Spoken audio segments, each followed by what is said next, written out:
What is up, everybody? We're about to get things started over here. I'm your host, Killer Keemstar. We've got Baby Porky, aka, what'd you say, Killer Kingstar? Do you know what that's a reference to? I do not. I do not. Do you know I don't know if I'm too old or too young for that shit. Keemstar from the Drama Alert channel? He's just some longtime YouTubers he tries to start beef with everyone. I'm not Pretty aware. much I'm it. not A aware. lot of people don't like him, but that's like his catchphrase every time he does one of his videos. Wait, so he plays Panel Attack? He does not know. Oh, okay. He would probably talk massive shit about this game. He's in super normie territory. I see. So, we should probably let people know we're streaming right now. If you're not here already, we'll drop a link in the Stream Alerts channel. I will also, once the tournament begins, I'll drop it in the tournament signups as well. So we are going to be calling out 2 matches each round.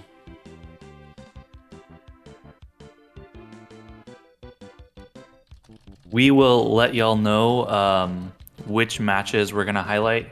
But what we're trying to do here is we just want to show off each of the participants.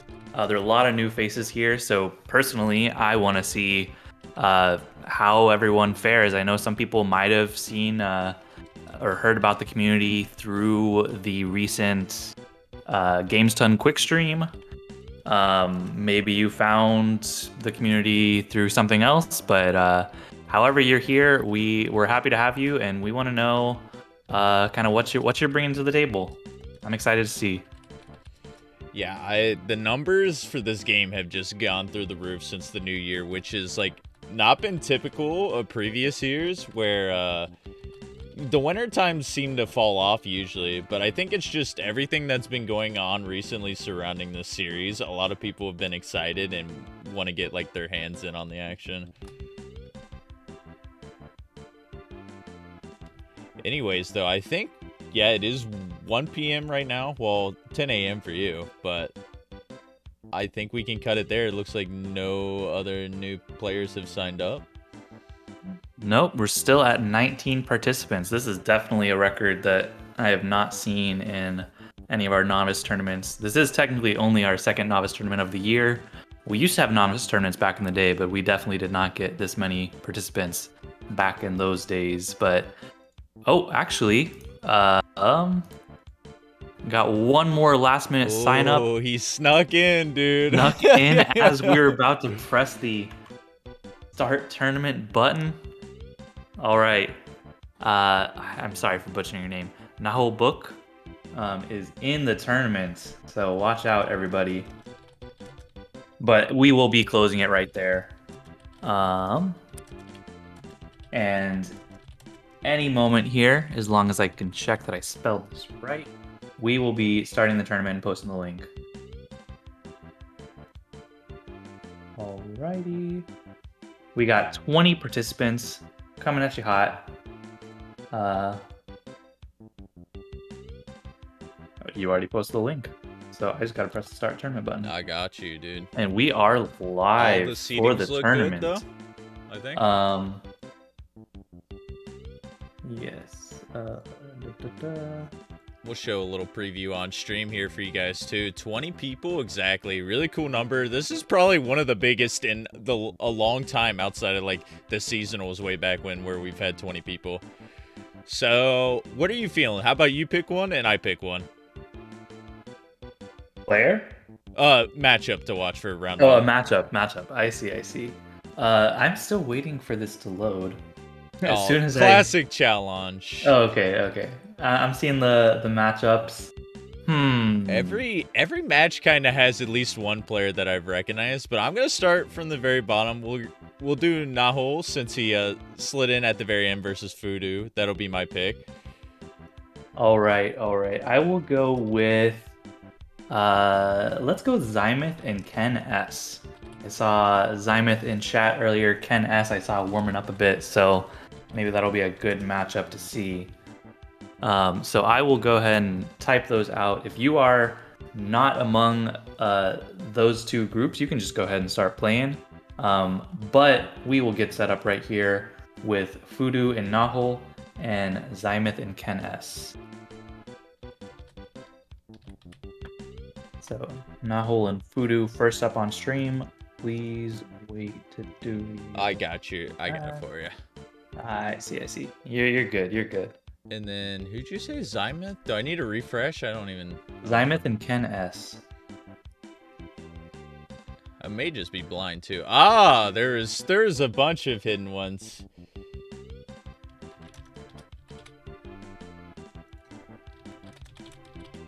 Alrighty.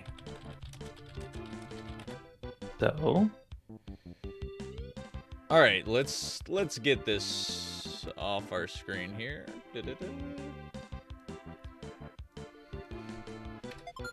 All right, Fudu. So we have a bronze rated player in Nahul and a silver rated player in Fudu. So knowing very little about this matchup, you'd gotta expect Fudu is the favorite just by rating alone, but the ratings are so volatile in this range that I could really imagine anything to happen. They do look like they're opting to play on level 8, which means this will be a first to 4 set. And as soon as they're ready to go, we can just get this show on the road.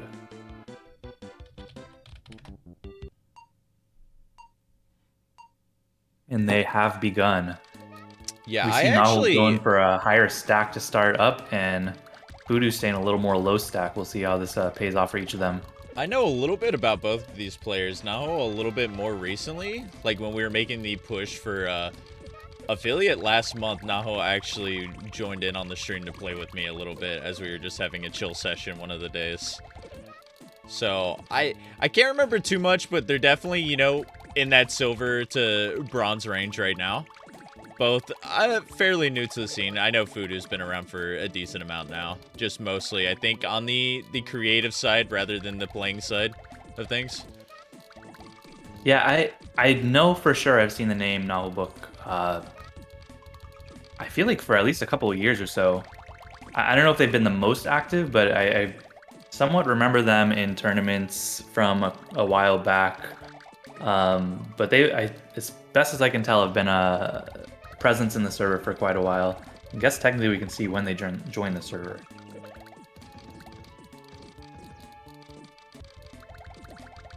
Yeah, true. You can always creep up a little bit on some people, see their join dates. I like that channel for that reason. Kind of see a little bit of the history when people do enter the scene for the first time. Whether it's new players who just rise up and take the ranks, or just some unknown god who we haven't heard of, and just, like, wipe the floor with everyone. Because that tends to happen a lot with our community.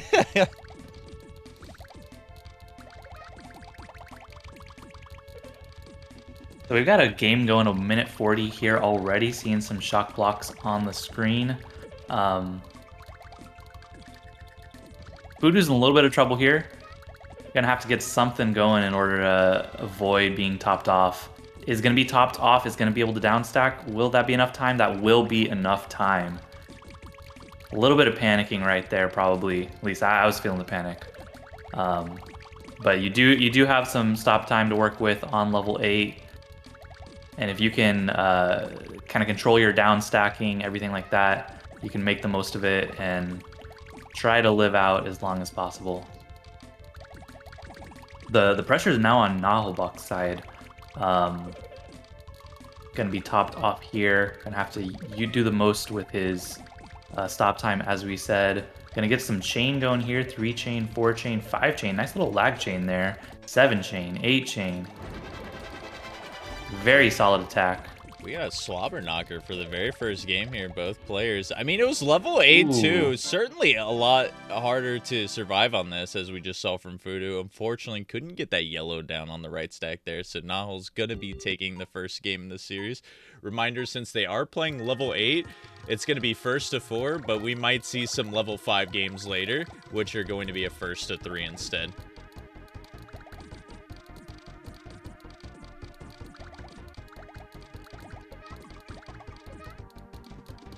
Both players having a little bit of trouble compared to the last game getting something going, but some chains starting to come on Nalbach's side of the screen. And that will be enough to kind of put some pressure on Fudu here. But Fudu coming out with a 7 chain, 4 combo to follow up. That's going to be a force to reckon with. And yeah, that was enough. We are tied up 1-1 here between these two players. And again, yeah, their ratings may be 120 points apart, but they're showing pretty similar skill level. Putting up a good fight here so far for our first match of the day. All right, so both players not really pressured out too much here at the beginning. Fudu going to be working on some garbage blocks, but look at this, Nahu bouncing back.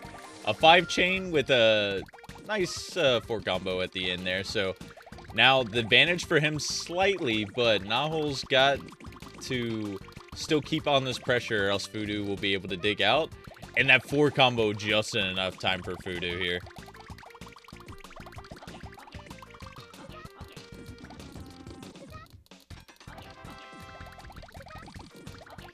We got both players topped off at the moment, or at least very close to it. Nalbach's going to find some time with just a 1 more line situation there. If he would have been topped off, that may not have been enough time to work with, but fortunately, Fudu feeling the pressure. Nalbach's going to go up 2-1.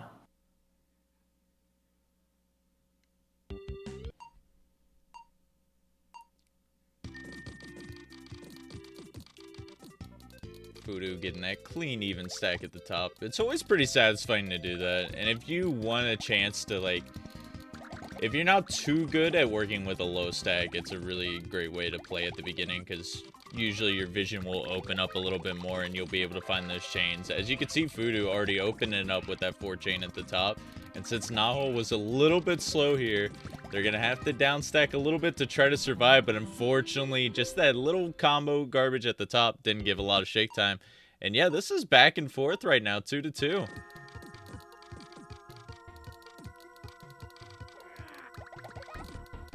Yeah, I do like seeing how people do their openers. It kind of shows you sometimes where they came from in playing this game. I know a lot of people who like to flatten their stack. They probably played a lot of the time attack marathon mode, kind of practicing before maybe they even found the scene, or maybe even just practicing in general. That's how they prefer to practice, where you're just kind of going for high scores versus maybe some more kind of typical people who've been in more of the PvP realm of things as opposed to playing PvP or maybe 1-player mode. Don't care about kind of flattening out the stack at the beginning, and you can see kind of a stylistic difference depending on kind of what your preferred mode to play by yourself is. Oh no, that was a little bit of an awkward stack with just a green panel with nothing really to do there. And that is going to give Fudu now the lead, 3-2, and we are playing to 4. This could be the decisive match, or crossing fingers, hopefully we get a game 7 here.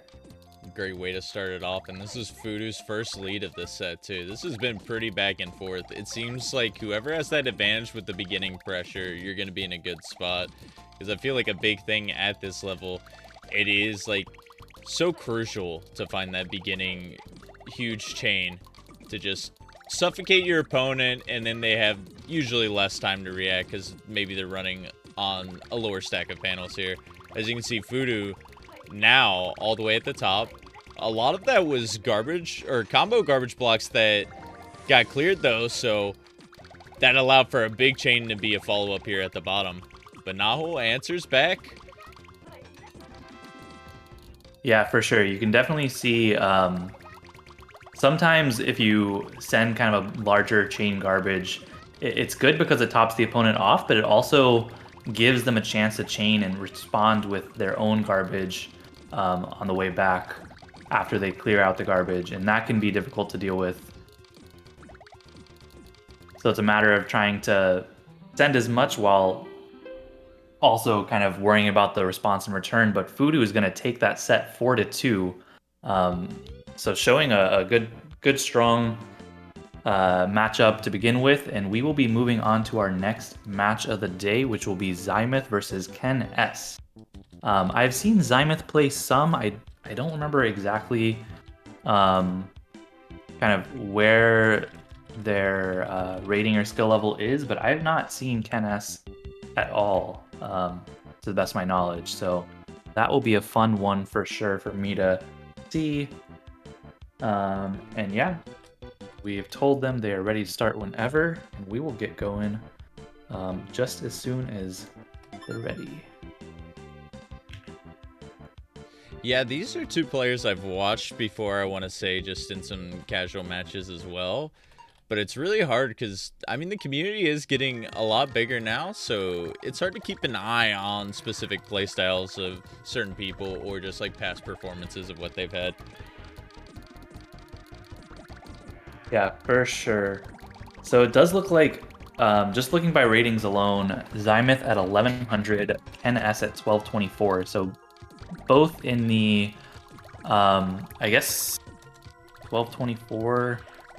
I was the one who set the rating thresholds, but I think those are both bronze level players. But despite that, we are playing on level 8. Some people just have a preference for playing level 8 versus level 5 or level 10 or whatever, and both these players have opted for level 8 here. Yeah, that's something popular I've seen just at the beginning of this year, and maybe it's just people wanting to practice and trying to get better, but we have that minimum level 5 for this tournament. We've seen a lot of level 8s both matches so far this month and last month. And then the intermediate tournament, which features 8 and 10, we saw like pretty much all the top 8 was playing on level 10 there. So it's cool to just see the community pushing themselves and trying to get to that next level.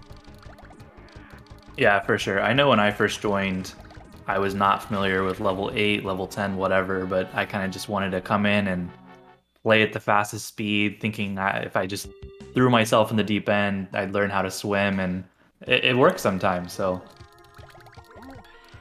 whatever you're doing to have fun with this game, that's what's most important.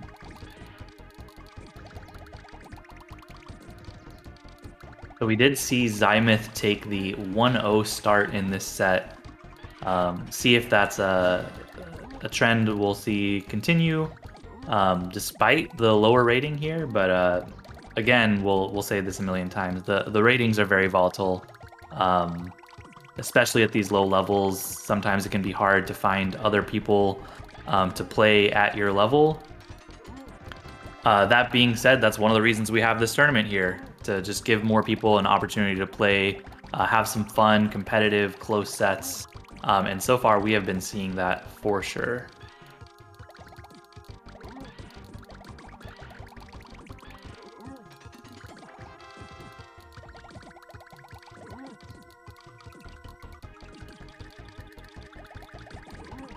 Also, I just wanted to point out, if you are here hanging out on Twitch, however you're enjoying this tournament, if you're playing, if you're not, there is a group of people who are hanging out in a voice chat. We decided not to stream the group voice chat just because there were so many participants this time. But if you want to get involved and meet some other people, that is an option.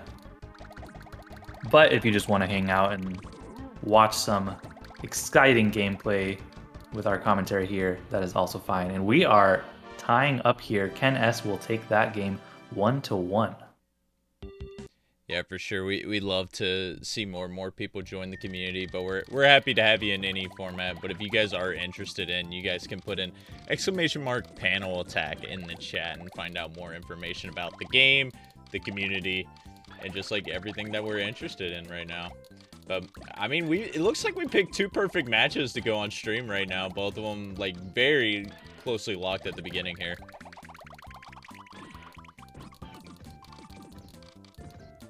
Yeah, and both players having a little bit of struggle here to get something going compared to how they were playing in the previous game. But it's one of these things, at least I know for sure when I'm playing, I'm always happy whenever my opponent's kind of struggling at the beginning, exactly the times that I'm struggling at the beginning. It's because that just kind of gives you a little breathing room. But that being said, Ken S does look to have kind of gotten a solid lead here. See if Zymoth can respond in a strong fashion. And not quite topped off on Ken's side. But Zymoth with this garbage should be able to get something going and put some pressure on Ken over there.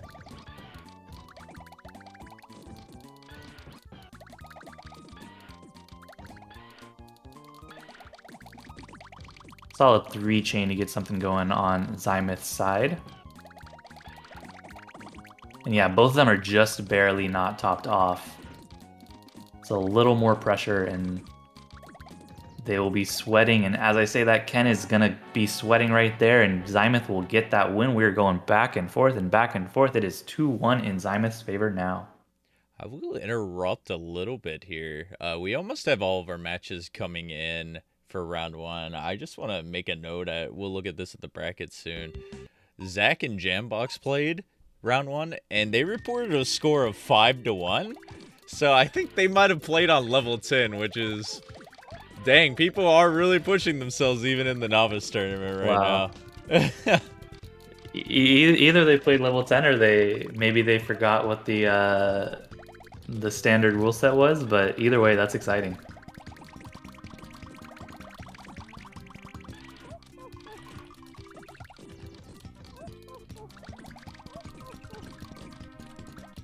But yeah, just for people who maybe are less familiar, the levels in this game, for the most part, correspond to the speed that your stack raises at. That's kind of the first most obvious thing. The second thing is how much health you have. So whenever you do combos, chains, you get some extra stop time that allows you to stay alive for a little bit longer. So the higher the level, the less stop time you get from that. Additionally, once you run out of stop time or any other shake time or anything else going on, you have health. That's kind of the last remaining piece of your the amount of time you're allowed to stay alive with your stack topped off. And the higher the level, the lower that amount of time is as well. All the way down to once you get to level 10, that last little bit of health is only going to be a single frame. So there, level 10 is all about learning how to kind of maximize stop time and other factors because you really have 0 health to work with. But at level 8 here, you have 20 frames of health, so that'll give you a solid, what's the math, 1/3 of a second where you can be topped off before losing. But 1/3 of a second is not that much, so even at level 8, that's a lot of... that makes it really quite challenging to stay alive and work with.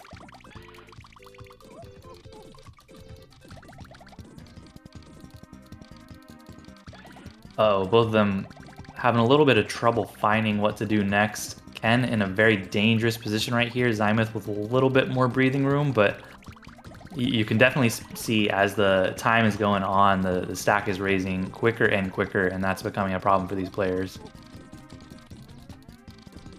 Oh, is he gonna have enough time? Oh no! Zymoth unfortunately takes the loss there, and we're just going back and forth again. It is 2-2. All tied up here.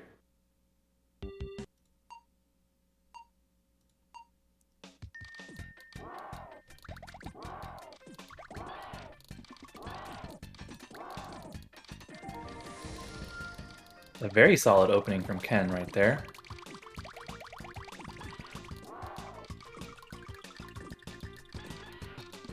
But as I said before, that's going to give Zymoth an opportunity to send a 4-chain over as well. Ken opting to play a little bit lower on their stack, which will kind of help deal with that pressure. At various levels, there's kind of an advantage to being higher stack, just because you have more panels on the screen to work with.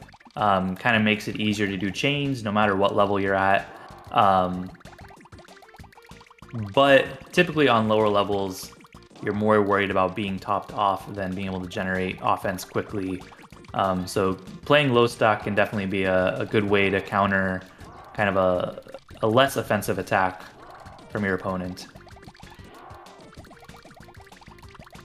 I do know some players are actually really good at kind of generating a lot of offense from a low stack.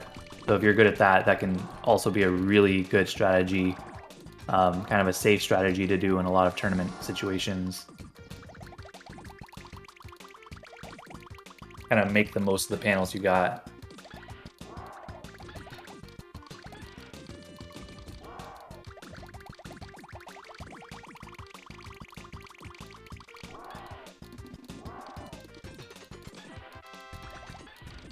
But yeah, 5 chain is going to be just enough to top off Ken over there.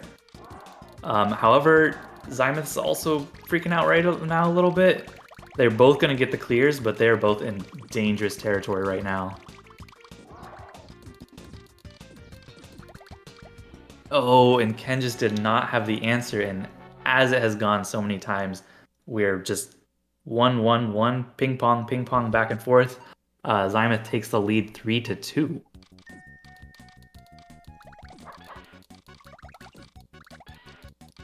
I appreciate you holding down the fort while I'm answering some initial questions in the Discord for this tournament. There's a lot of first-time players, and there's always a little bit of confusion here and there, but I think most people are getting the grasp on it right now, so we can pay attention a little bit more to this match that's at hand right now.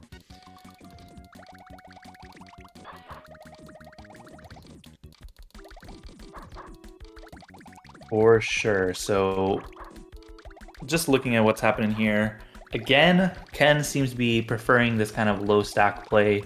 Zymuth playing a little more on the edge.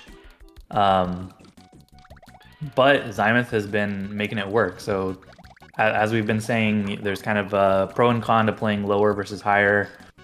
And maybe Zymuth will get able to get a little bit more offense going because of that.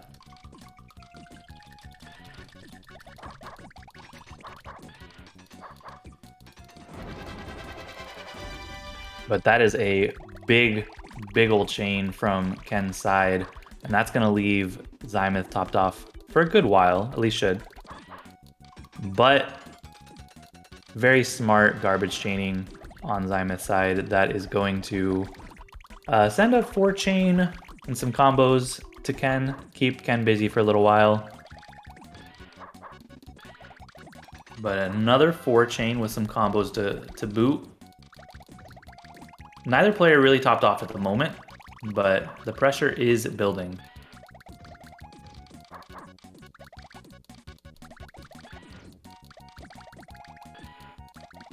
Yeah, a couple chains falling in place now for Zymuth. Little scary board up top there for Ken. Kind of reminiscent of a Pokemon Puzzle League kill for speedruns there. Those 4 combos going to separate a little bit, and they're very deadly in PvP too if you're not able to get that clear early like Ken just did. Yeah, it just kind of gives you less opportunities to kind of find a clear next to the garbage, and that will be it. So Ken not able to deal with that pressure from Zymuth's side.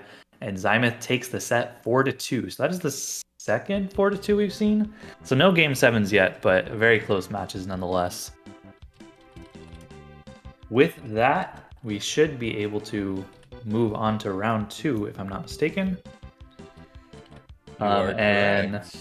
do you want to pick the match you want to watch? I got Cal and Hibuton. Probably butchering that name, but those are my 2. I will go with someone I've seen for quite a while, Dur403, and someone I haven't seen at all, SVT Puffed Up. Perfect. So we will let them know to take a little break before playing, but we will start with Cal and Hibotin and move on to Dur and SVT Puffed Up after that.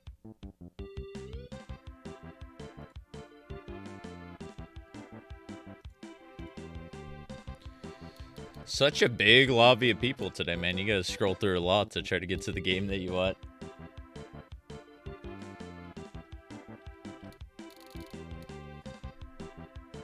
Yeah, so I do not think I have seen Kalfalski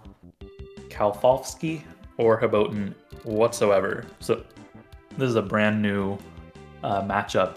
Oh, for sure. Yeah, I am not familiar with either one of these players. And it was like, as soon as I saw the pairings made, it was like the first thing that caught my eye. And I'm like, yeah, I think we got to watch this one. Get some new juicy info on these players. I'm trying. Yeah, are they both in lobby right now? They are both unranked players too. So it sounds like they're both very, very new to the scene.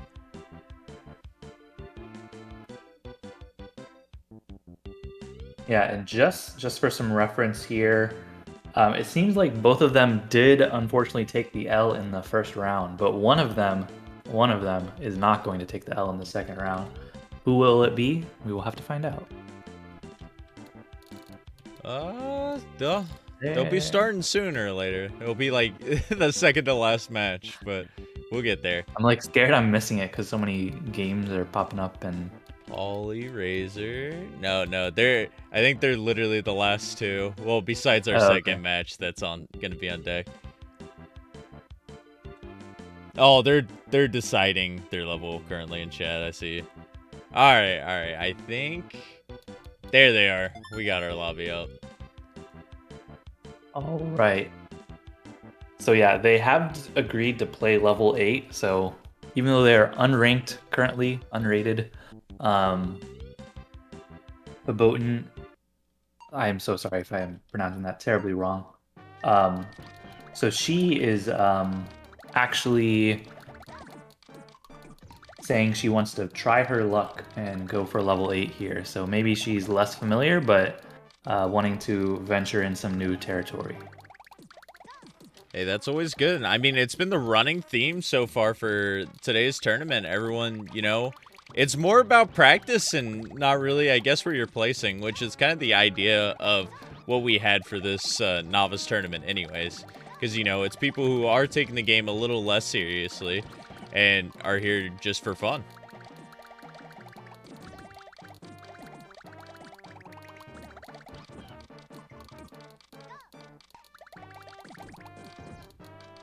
Which is exactly what Cal said in chat, actually. They didn't prefer which level. They just said, whichever, I'm having fun. So Always good to hear. So I'm sure we're going to see a pretty good set here. They're playing casual right now, so unfortunately we're not going to be seeing them, like, rank up and fall into a level eventually. Because I'm actually quite curious where both of these players would fall into. But they definitely seem like two newer players. I mean, they're keeping their stacks low. They're just unable to send pressure to one another.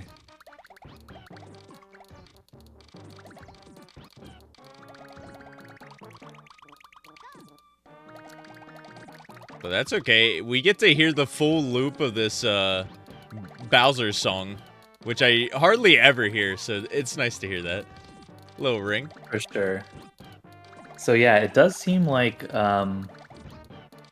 Hiboten, she just came in the server mid-January, and it also looked like Alfovsky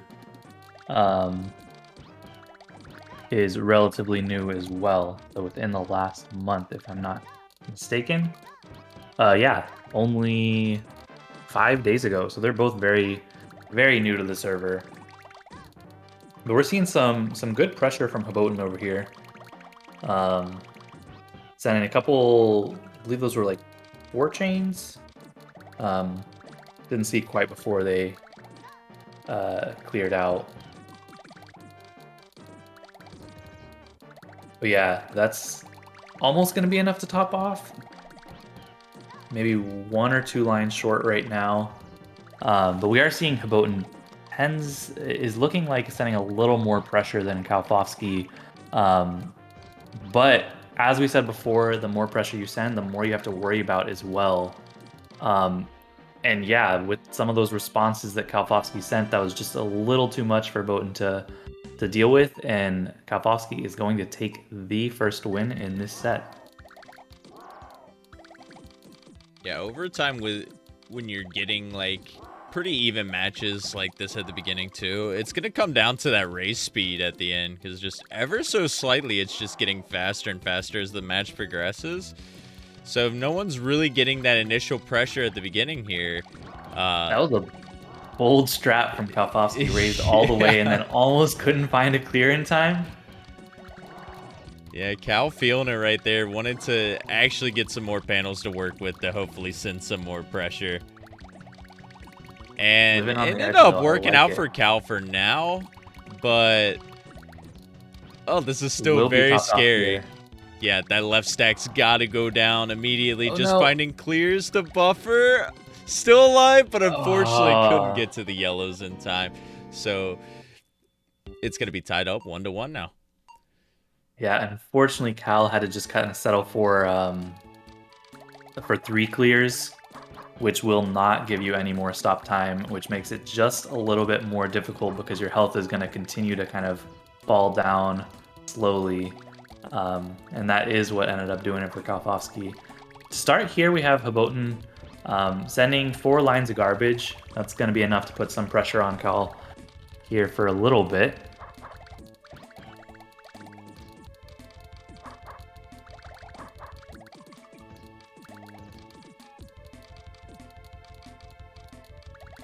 But Kal is going to get a clear on that first garbage block there, but is having trouble finding anything else, and unfortunately not enough time, and will be topped off there. So we see Kal playing more of a high stack sort of game, but also kind of freezing up a little bit and not able to find the clear, and that has led to Haboten getting a 2-1 lead in this set.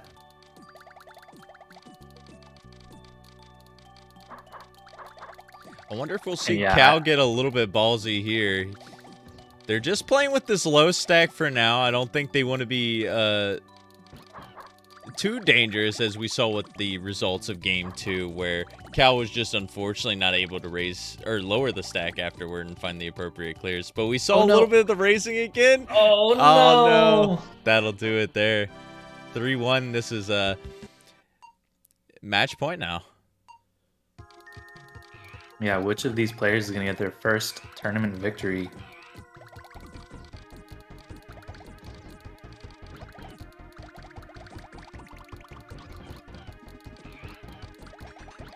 That's a very solid 5-chain opening on Kal's side, but is going to raise the stack. Is that a smart move? Let's see what they can do with it. Oh no, they will be topped off now.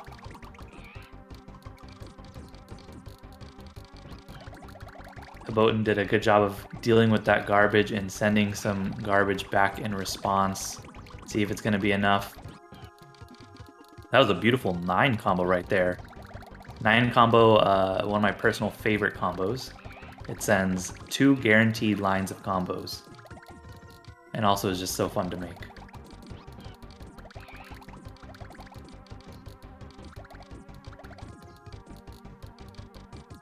A lot of single lines on Kal's side, which means as soon as these get cleared out, they're all going to turn into panels at once.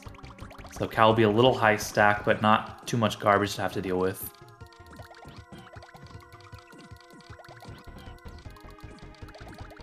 But yeah, it's looking pretty... Oh, no! Haboten just getting a little too high there. Just enough garbage from Kal in order to get topped off. And now we are at 3-2. Will we see another 4-2 today, or will we get our Game 7? And Shock Panel always going to throw a wrench in your plans. It's always a little scary when that thing shows up. Has that been every match on stream so far today, a 4-2? So far, yeah. I mean, only been two matches so far, but I want to see the Game 7. Both of them were kind of freezing up at the same time right there.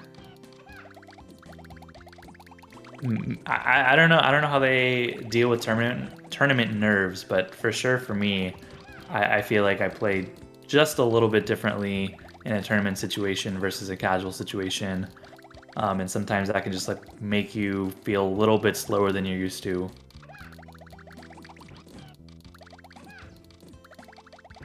Then again, sometimes you can really take the adrenaline and run with it, which maybe we'll get to see some participants do today. I guess it really depends on the type of person too, because assuming it's tournament first for both of them, there could be a little bit of nerves playing in, especially with both of them having a chance to win here. But if they're not taking it too seriously at the same time, maybe nerves aren't striking them as high. It's really hard to tell. I don't know.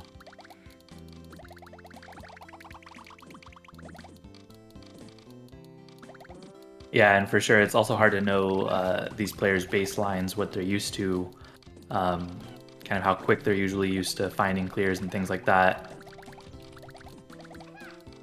Just because we haven't seen so much from either of these players before.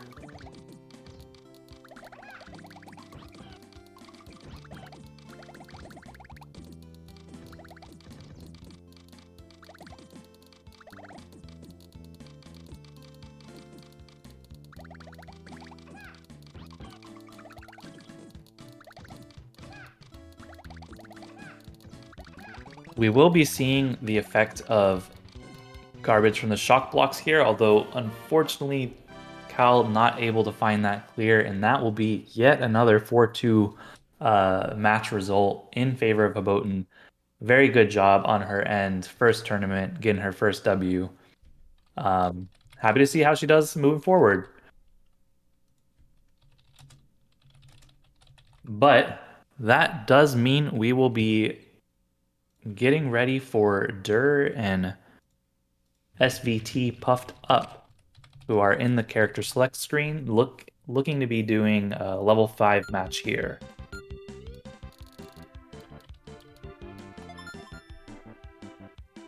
Dur readied up. I will say I have seen a lot more of Dur so far. I have not seen much from SVT Puffed Up. The gap in rating is quite significant here. So Dur currently rated at 1394, SVT rated at 710. That the win rate is expected to be 98% apparently by the ELO assumptions for Dur. So really curious to see what SVT will bring to this matchup. This will be our first level 5, which means this is a first to 3 wins. So could be quick, could take a while because level 5 also can take a little bit longer because, as we said before, the amount of stop time you have in this mode is much greater. Stop time and health is much greater than on level 8. That being said, Dur is showing why they're the higher rated player, really coming in with, was that a 6 or 7 chain?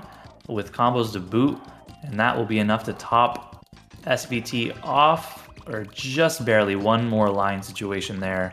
But at the same time, Dur is not going to be facing the same level. This might be a lockout. You have second tier, but will you find it? They do find it. SVT finds the second tier clear. Good use of resources there, but is going to have to find another one. Unfortunately, just missed the ability to swap those light blues into place. And Dur is going to take the 1-0 lead for this set so far.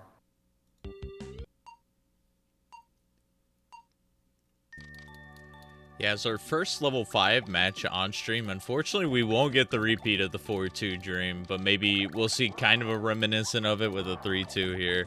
I don't know. Like you said, there seems to probably be a little bit of a noticeable skill gap here, as Dur has been in the Discord for a good amount now.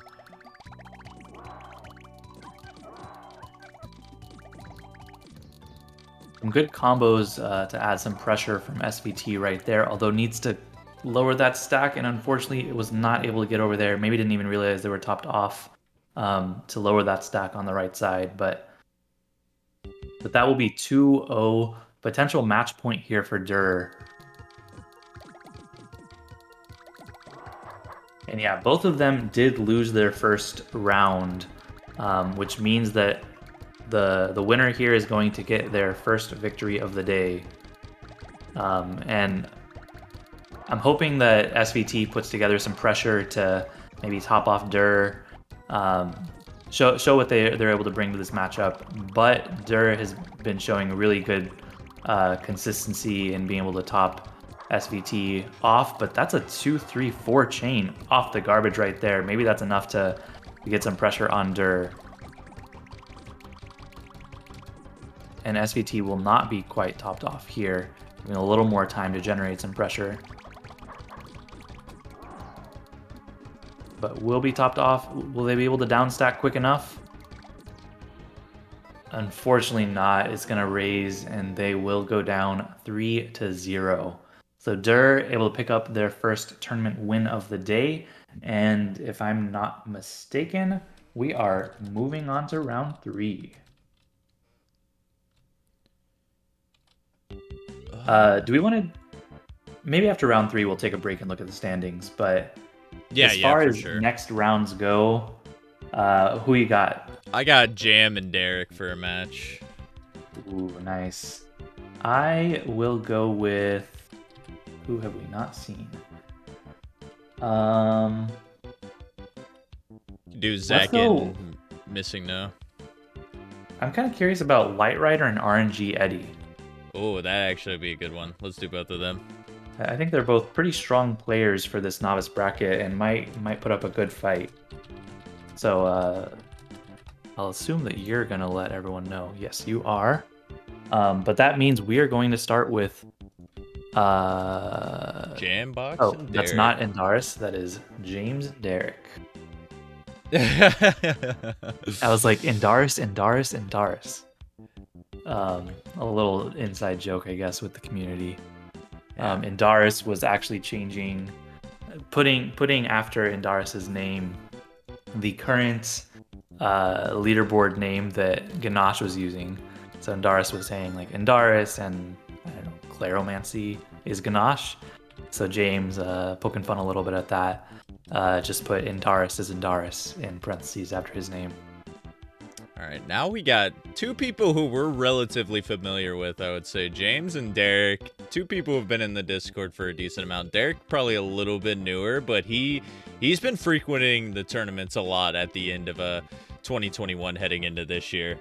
So he's definitely no stranger to this. Are they both at 2-0 right now in groups too? Let me take a quick check of that. James lost his first round to Zach, who's a really good player, and I think Derek is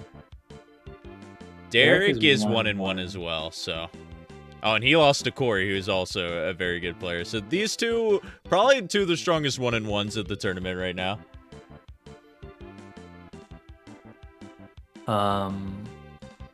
It looks like they are messaging each other and they're figuring out the level. And they are indeed going to 8, so we will be back to this first to 4. And yeah, also a quick shout out to James. He's been him and Shosel have really been leading the development efforts as of late, and they've done a really good job. But James, big contributor to our community. Also, a very solid bronze player. I would not be kind of misled by the rank here. He's a very strong player. Yeah, you never know with the competition here, because I feel like the ratings can fluctuate a lot, especially at these lower ranks too. So you can have like easily someone in the 1100s upset like a 1300 if they're on a good enough day. Yeah, for sure. And I know James is someone who is more active in general, and so probably has gotten a lot of practice playing higher level players, which maybe is not the best as far as trying to maximize your rank. But I think this should be a pretty even matchup, as you were saying before. So I'm excited to see who takes it and gets to that 2-1 spot in the tournament. Oh, unfortunately there, James was topped off and was not quick enough to find that clear and move their cursor up to get it, even if they did just see it at the end.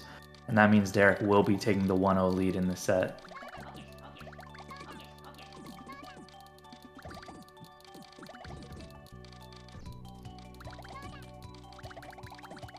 We have some very similarly named people in this tournament, just like kind of looking at them back and forth. I'm kind of hoping we have the Derek versus Durr matchup later. I think that's the dream matchup.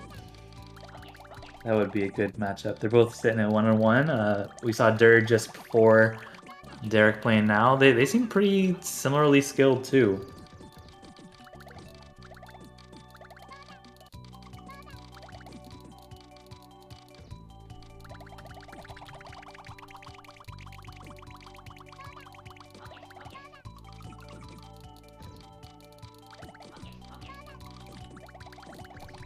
Neither quite topped off yet. Just some single line garbage, although that'll be a 3-chain, 4-chain, 5-chain, 6-chain, 7-chain, 8-chain. Can we keep going? Nah. James decides, I think that's big enough. I'm going to start focusing on my defense. Probably a good idea. But that's a really strong attack from James right there.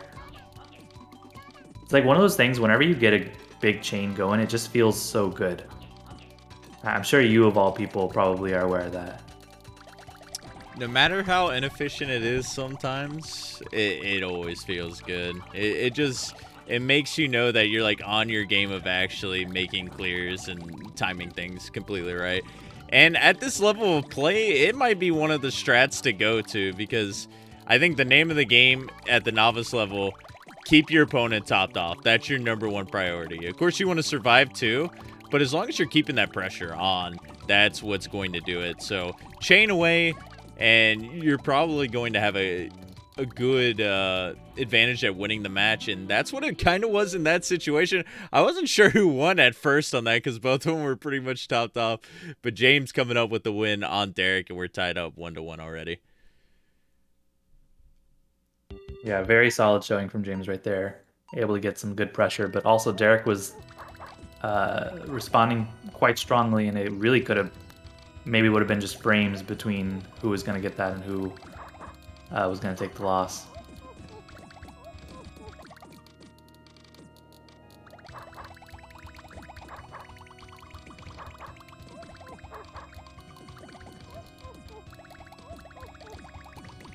James playing with that really high stack for now.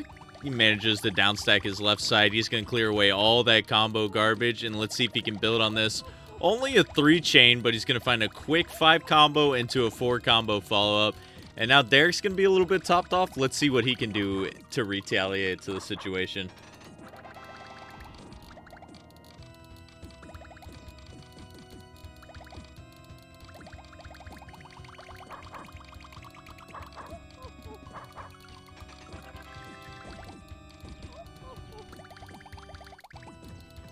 It is a rough spot right now for James. James is so he's finding the chains though. That pretty nice 4 combo going to happen, or 4 chain rather, going to happen at the end.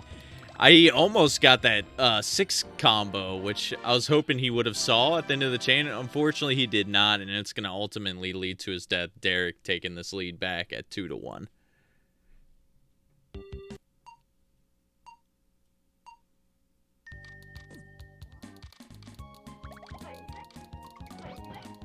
Nice high stack start for a chain by Derek. That's a 5 chain, 6 chain. We're keeping going. And that'll be enough to be very close to top James off. A little bit of a one more line situation there, but as we've said many times, that will give James some ammunition to send something back, but not going to be quite enough to top off Derek. And James has very few panels to work with, and that last extra line, oh, that was a lucky 3 greens that just happened to be there. That could have spelled trouble for James.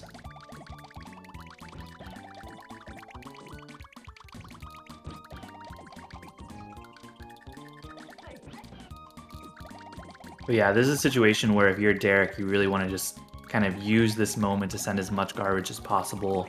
Nice combo chain there. 3 chain with a 4 combo to go with it. Almost enough to top off, but not going to be quite enough. And meanwhile, James responded with a 5 chain of his own.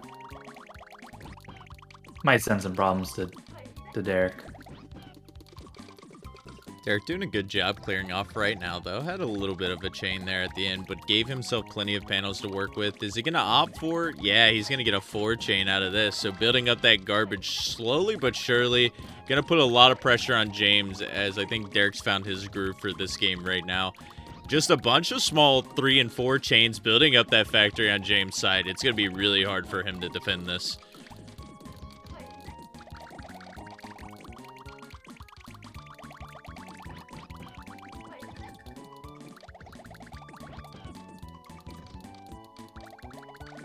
Yeah, James consistently has been in kind of these difficult situations, finding just enough time to get by. One more line situation that would have done it, that does do it. That is going to be Derek going up 3-1. 2 minutes in the match, you could see how fast that stack was raising, and it didn't give James enough time to get that blue down there. So Derek winning 2 in a row here. He's been leading this whole match, besides being tied at 1-1 early, but he's looking in prime position right now. He's getting his chains and combos that he needs. James has been topped off pretty much a good portion of each round here. This is his match to lose, surely.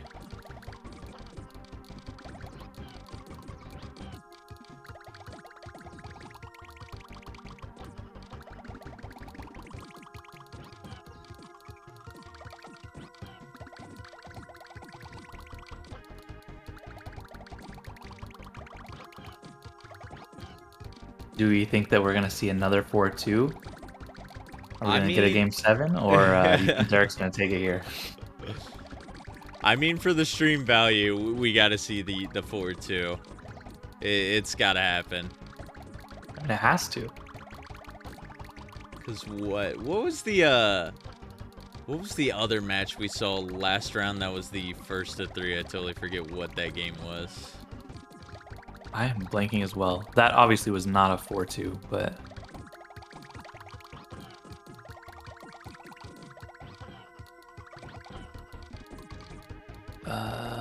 oh my gosh.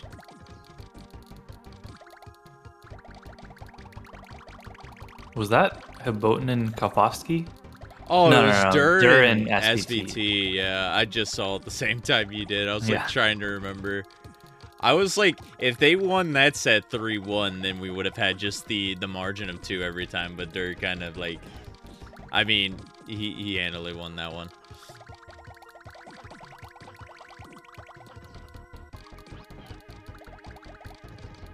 It does seem like Derek, keep saying it,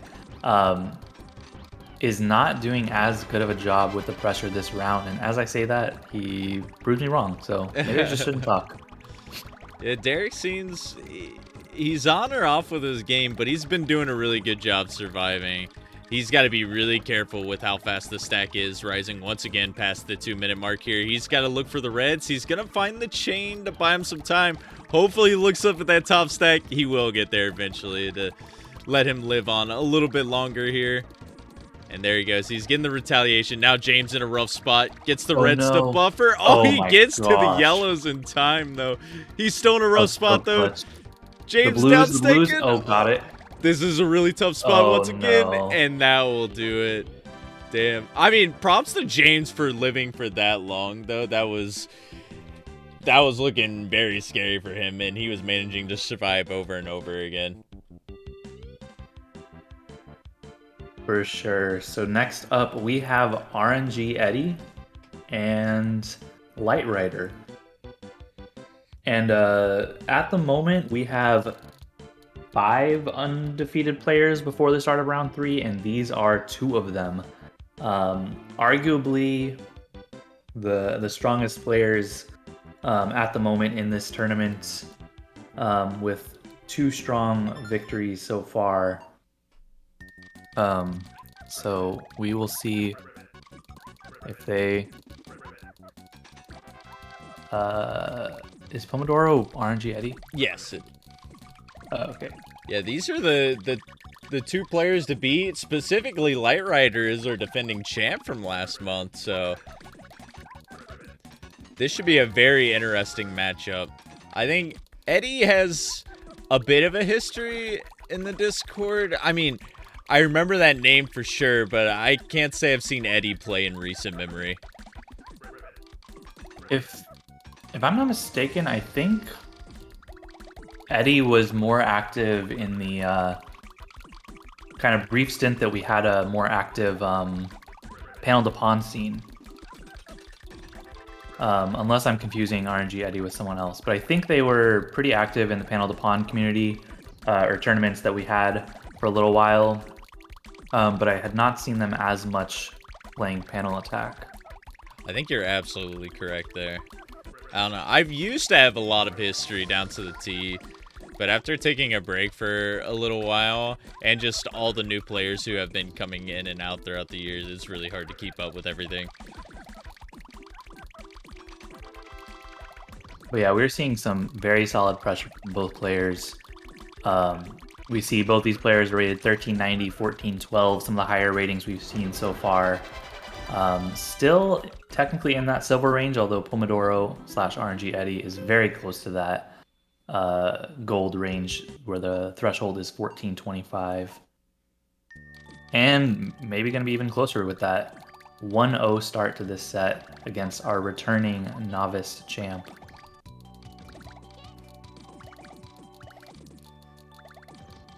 Yeah, the ratings give slight favor to Eddie in this matchup too, so I mean, I would not be surprised. These 2 playing pretty early, 2-0. Sometimes Swiss, you might have your 2 best players playing this early. It's hard to see because we still haven't seen like a little less than half of the players today. But just based on the ability I'm seeing from both these players, it would not surprise me if whoever wins this match finishes 6-0 and then the loser of it finishes 5-1.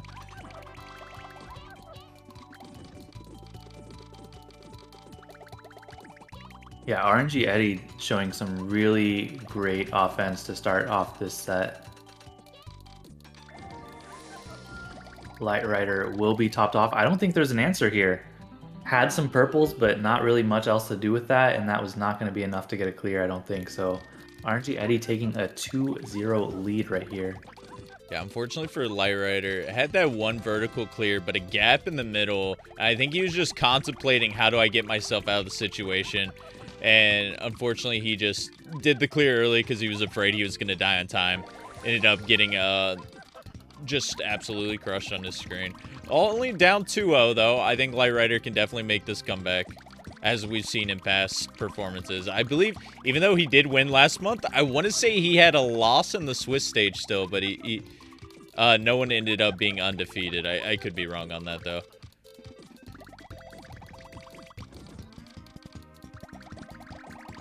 Yeah, we are seeing RNG Eddie sending more on the side of small combo garbage, whereas Light Rider here, 9 chain, almost a 10 chain, is getting some more beefy garbage to go with it. But Light Rider also playing pretty low. That ended up being his problem in the last game, so we'll see if that comes back to bite him in the butt again.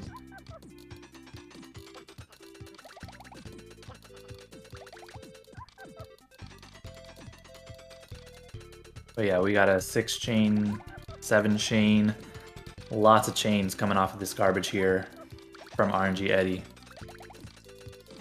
Will stop there, but he does find the continuation to get the next clear. And that's going to be a lot of panels to work with. Is he going to find a good chain here? Is he going to get caught off guard by the combos?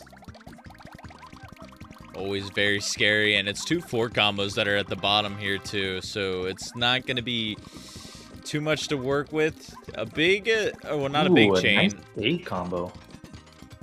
All right, Eddie is successfully downstacked. That was scary there. Me as a player, whenever I see 2 4 combos at the bottom, I got to be very careful to either just clear them while they're evened off immediately so it's not an issue. And holy moly, that chain sent by Light Rider. Oh, this looks like a tough position for Light Rider. Oh, he gets the 5 combo to get the clear.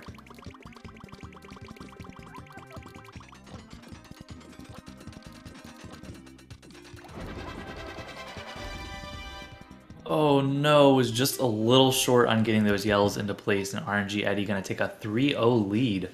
And in fact, just bumped up to 1426 rating to get into the gold territory. So really making a statement with that win right now.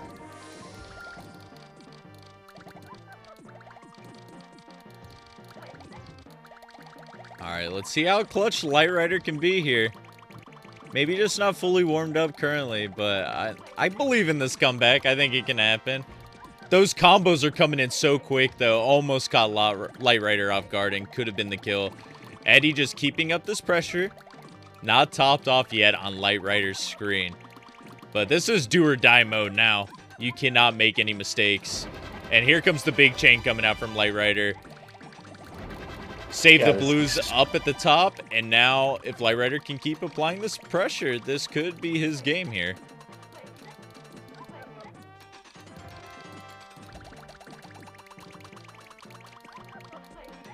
Yeah, unfortunately, RNG Eddie is showing pretty good promise at clearing off this garbage and sending a strong attack in return.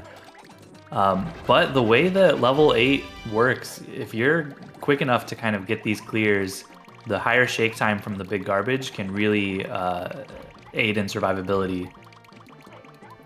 So these players could be living for quite a while here still. So Light Rider impressively made that 5 chain. He's going to continue it onto this next garbage block. Eddie with another 8 chain himself, clearing out all the garbage from Light Rider.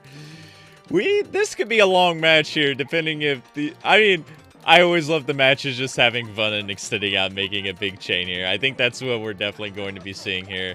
The question is, how big for Light Rider you think here? I mean, we got 11 already. 12, 13 is definitely going to get in. I see maybe like 16, 17 territory. Well, we're in the mystery chain territory, so you love to see that already. Gonna cut it off there. And we have big old boys going back and forth. The question is either of them gonna kind of get caught in a low stack situation? Or are they just going to play it smart, not use up too much panels, and extend this out for a while?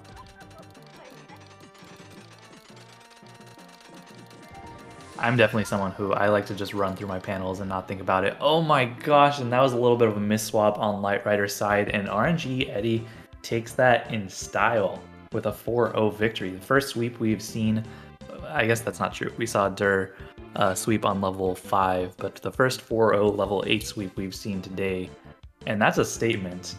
I would not be surprised if RNG Eddie takes that momentum and just runs through to the end of the tournament with a 6-0 finish. Yeah, that was dominating. I mean, I didn't really expect that, but Eddie putting in the work and showing that he has probably the favorite at this point to win this whole tournament. But we're on to round 4 right now. We'll do a quick little glance at the bracket. We don't want to keep you guys waiting too much here. But here's what our groups are turning out right now. We have only 3 people left undefeated with Corey, RNG, Eddie, and Zach all at the top. We haven't seen Corey or Zach play just yet in this tournament, but hopefully we will see them a little bit later on. Kurt, Cal, and SVT holding up the rear at 0-3, and then we have a slew of people at 2-1. 20 people total. You love to see it, Foxy. Yeah, for sure. I'm really curious to see Corey and Zach later in this tournament, but I guess we got to pick a couple matches for this round 4. Who you got? I for sure have Missing No and Pauly. Missing No and Pauly. Let me see. We might have our first couple duplicates coming in soon, but right. Yeah, every other matchup has one player that played on stream. Honestly, we could continue with the Corey and Eddie matchup there. I think that would be pretty hype. I think that would be a good one. I'm really excited to see Corey. I was thinking either Corey and RNG Eddie or Zach and Light Rider, but let's go Corey and RNG Eddie. Keep in the 3-0 undefeated territory.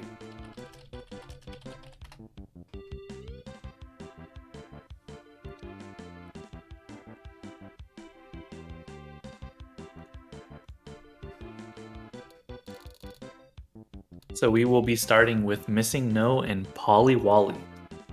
Yes, 2 more fresh faces on the stream today. Missing No, very heavily into the Puyo scene, I believe. Not only based on the Puyo profile picture, but I think I've seen results of Missing No previously in Puyo tournaments. Maybe even playing against them in a previous tournament. I cannot remember entirely. But they are no slouch to panel attack either. They have joined a lot of tournaments in previous years. And Pauly, I actually know nothing about, so this is a fresh player for me. Yeah, I've definitely seen Missing No's name around for quite a while, but not familiar with Pauly Wally. They both are at 1-2 right now. So we will get to see one of them kind of move up to even at 2-2, and one of them unfortunately will fall down to 1-3. But yeah, both of them bronze-rated players, 994, 1050 ratings, would give the slight edge, it seems, to Missing No, although we've seen it time and time again. The ratings at this level can be very volatile. It's hard to tell who will kind of be the stronger player or come with the bigger firepower, start off this match and get the other person topped off.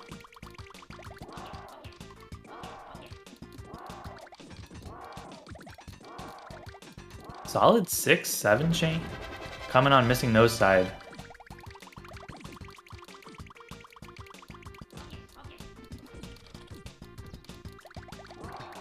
Meanwhile, Poly's sending more of the factory-looking garbage, which can be really difficult to deal with it at really any level.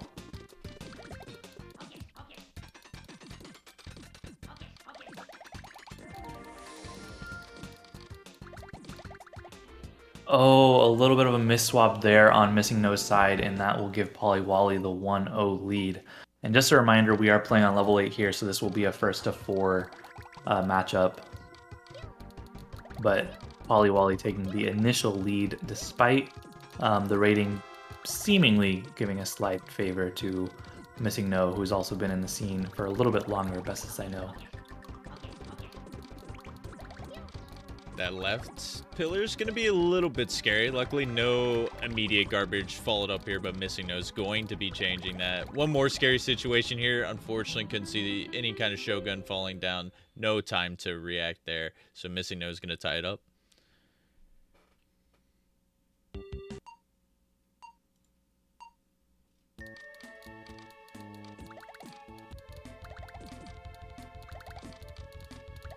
A little bit of a slow start on Missing No side there. Lets the stack rise, but able to get something going after that.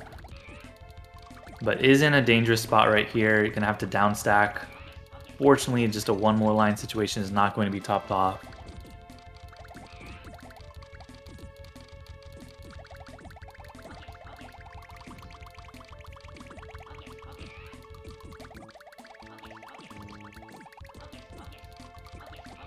Pressure's just pouring on from Poly right now. Missing No is going to have to downstack this a little bit, and that's a pretty big chain that was sent up top there.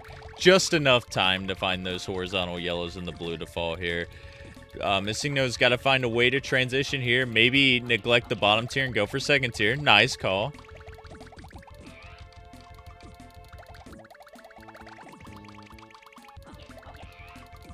But Poly has not stopped at all with the aggression. Missing No's going to have to downstack that right side, followed by the left side. Stack's raising a little bit quicker right now, and this could be a scary spot upcoming for Missing No. Yeah, Polywally has definitely done a really good job with the aggression to start early in this game. Early and often, really. We're already a minute and a half in, but Missing No's just seemingly been topped off most of the time, at least high stack most of the time.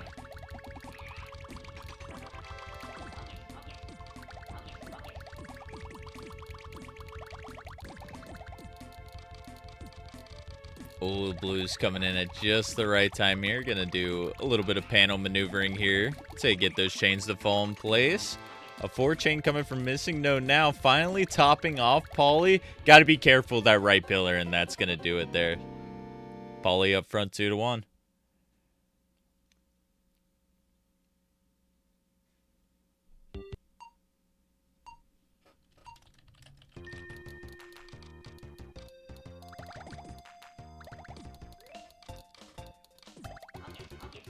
A little bit of missed chains to start on Poly's side. Missing No, again, doing a pretty good job of setting up with a high stack. Oh, those pillars are so scary, no. man. Just a little bit of combo garbage sent on top there, and if you're not able to find a follow-up to that chain immediately, it's going to be really hard to downstack those. So Poly gets a cheeky one there on match point now.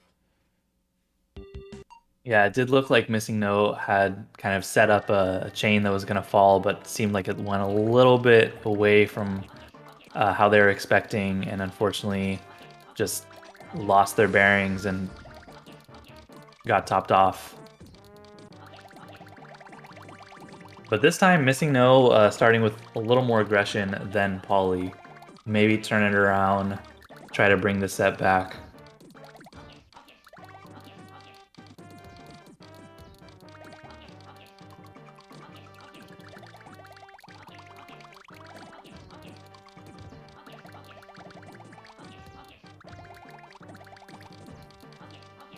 And oh, that was really close. Poly just in time with that 5 combo to get the garbage cleared out.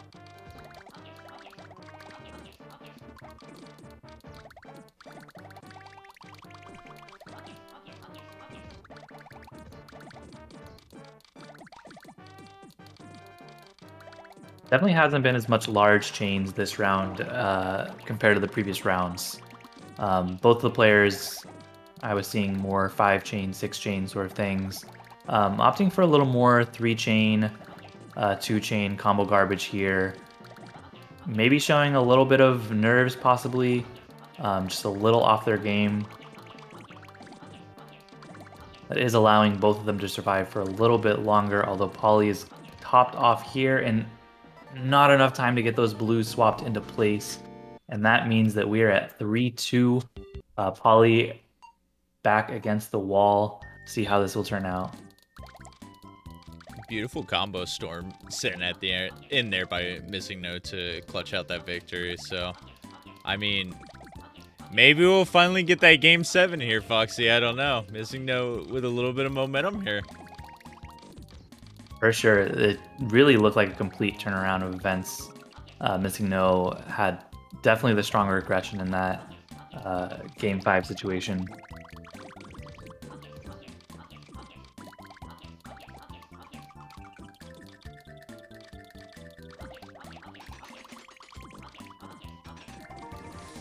Although Missing No will be topped off here. A little bit of an awkward pillar situation. I don't see a good answer. Gets a chain. That'll buy some stop time. Again, there's the blues, but I don't see how to get those down. And that is going to be it for Missing No. Polly takes the 4-2 lead. We are not going to get our game 7 we were looking for. Unfortunate, man. Just a bunch of 4-2s today. That is the theme for today. But it means the games are still relatively close. Like, you don't get to 4-2 by mistake. So that will leave us with our next match, which is Corey BLD and RNG Eddie. So the question coming in is, which player will take their first loss of the tournament, and which player will make a convincing case to take first place in this tournament? I'm really excited for this match. Corey, for me and Foxy speaking, he's been someone we've been playing a lot with recently because he's a part of the speedrun community. So we've seen a lot of how he's been progressing. In fact, we had a race night just last night, and I'm pretty sure he was pulling out some impressive times with some of the best that were racing. Yeah, I think he tied or something, Tayman in a easy to be hard race. So Which, if you guys don't know, Tayman, and he's one of the best speedrunners that we've had featured in some of our tournaments, being a former S-Hard world record holder and winning the Pokemon Puzzle League speedrun tournament 2 years ago. That happened now. 2 years ago, yeah. Yeah, Tayman's actually been getting into panel attack as of late as well. Exciting to see the crossover between the communities. I know you played Tayman on stream the other day. I played with him for a set about a week ago or so. Exciting to see the overlap between the communities for sure. Speaking of, we'll take the opportunity to maybe to plug the speedrunning tournament. The month of February, there are qualifiers going on for the Tetris Attack Speedrun Tournament over on the League of Puzzle Speedrunners Discord server. Basically, this is a one-player speedrun affair where we just race each other in different versions of the game. And Corey BLD taking the win off of RNG Eddie. That might have been RNG Eddie's first loss of the day. But anyways, just wanted to shout out, if you're interested in speedrunning Tetris Attack, there's a big tournament that's starting and going on soon, and you should check out the League of Puzzle Speedrunner Discord server for more information on that. That is a really awkward setup. And Yeah, Corey taking 2-0 lead. You don't really see that too often, but when it happens, it's very hard to get yourself out of that situation. I will update a score off stream really quick that happened. We saw Light Rider get 4-0'd by Eddie last round, and Zach was one of the other 3 undefeated for this round besides Corey and Eddie. And Zach actually just lost to Light Rider this round. So whoever does win this match will be our last undefeated person for the tournament. Very nice. Yeah, I'm really curious.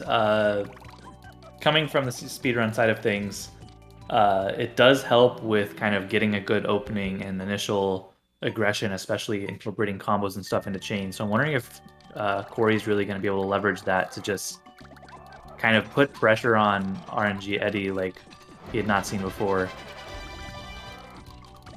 That being said, a little bit of a slow start here. RNG Eddie definitely starting with a stronger opening with what looked like a 6 chain there.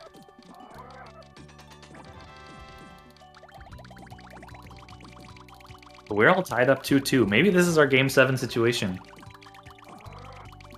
A fitting place with both these players being currently undefeated.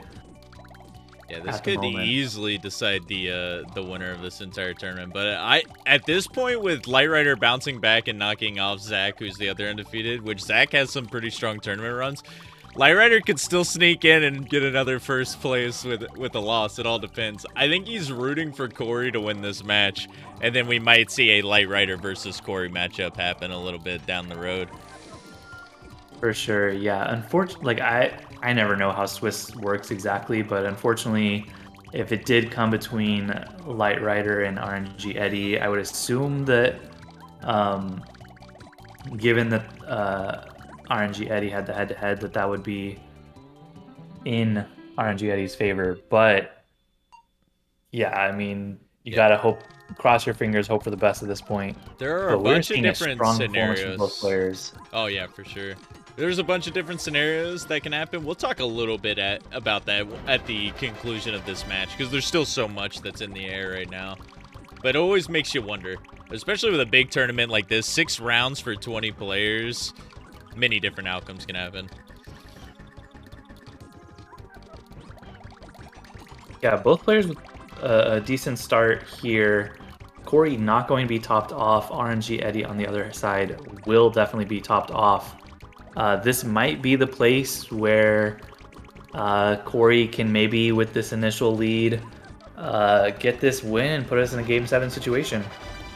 Oh, Corey's going to be low on panels here. Okay, fortunately he's not topped off and able to find it clear with no problem. But that is a little bit of a scary situation. Again, low on panels. Smart to raise up there, make sure not getting caught without any panels to work with. Still going to be a little bit scary on Corey's board for a little bit. He doesn't have an immediate clear. He's fiddling around, gets the yellows. Enough time to get a little bit of shake, but it's not going to be enough. And Eddie will be taking that series 4-2. Yeah, after Corey went up 2-1, I believe, Eddie came back in force, winning 3 in a row to take that 4-2, and we are not going to get our Game 7 quite yet. We're surely getting our Game 6, though. I mean, definitely the theme for today. We have one more match that actually hasn't finished yet. This is the first time this has happened today. We'll go ahead and pop in on the last little bit of this match. It's going to be Ibaton and Razor Flame. And I don't know if you're seeing this, but this is 12 chain? What is this? That was a great point to enter in on, for sure. We're going to see Razor try to break this down a little bit, but he doesn't have the best setup of the board right now. He's going to rely on switching these reds quick enough. Hopefully he reacts in enough time, and he does. Yeah, that's one of those situations where the 20 frames you get in level 8, or actually more than that in level 5, is really going to be helpful in making sure you don't die in those situations.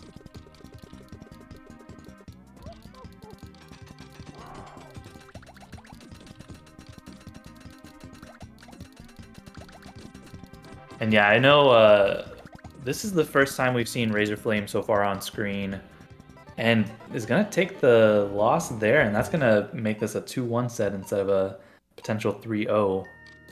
But I know Razor Flame has been in the general community for quite some time, also quite active in speedrunning, has been a part of the server for, honestly, I think years. Yeah, Razor is well versed. I'd say more so to the speedrunning side of things, but also plays games outside this series. Like, I believe is a moderator on the Dr. Mario speedrun page. Ooh, that was a little scary there for a second. but certainly a pretty big veteran at this point to the community. Always showing some interest in doing some speed runs and some verses. For sure. And I know personally with talking with Razorflame, he can definitely get competitive in these situations. So I know he definitely wants to win this set. Not that people don't want to win their sets, but he's going to want to close this out here as best as possible. But Hiboten doing really well. We saw her play earlier. What was that matchup? That was one of the first ones of the day? No. That was in second round versus Kalfovsky, a 4-2 level 8 match. However, that being said, good showing from Hiboten, but Razorflame is going to get that 3-1 win right there. And that should propel us into round 5. So we have 2 more rounds to go today.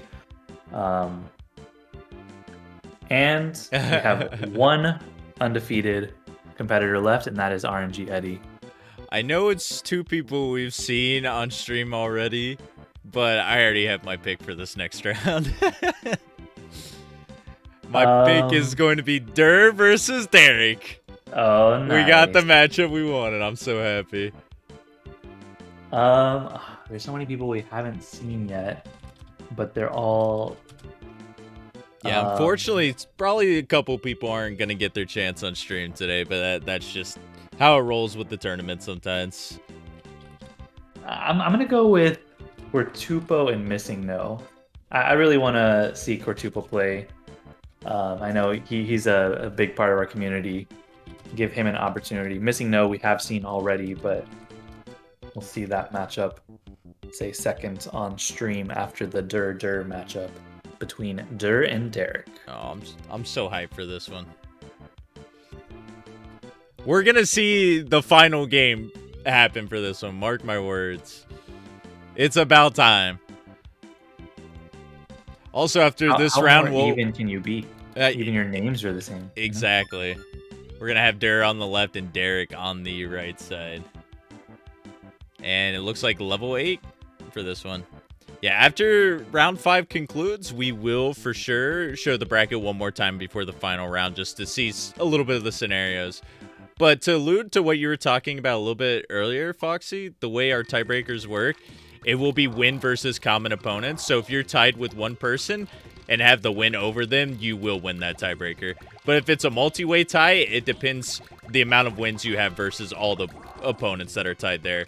And then it'll go on to some other further things there. But like I said, we'll get into that a little bit later. We got a juicy one on our hands.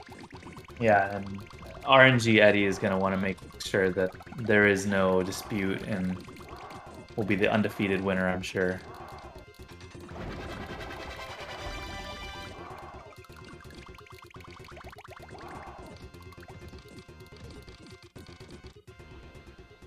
Dur with the quick 1-0 win right there. Get things going.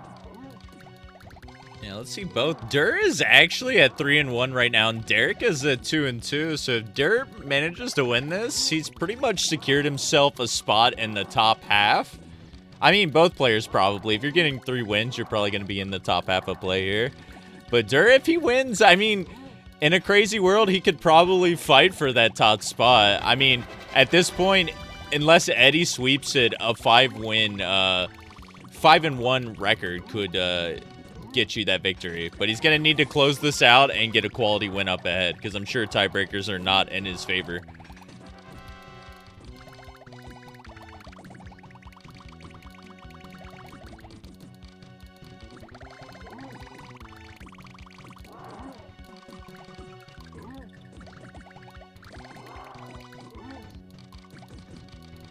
Dur in a little bit of a tough situation there is going to lose quite a bit of health, but able to get the clear just in time.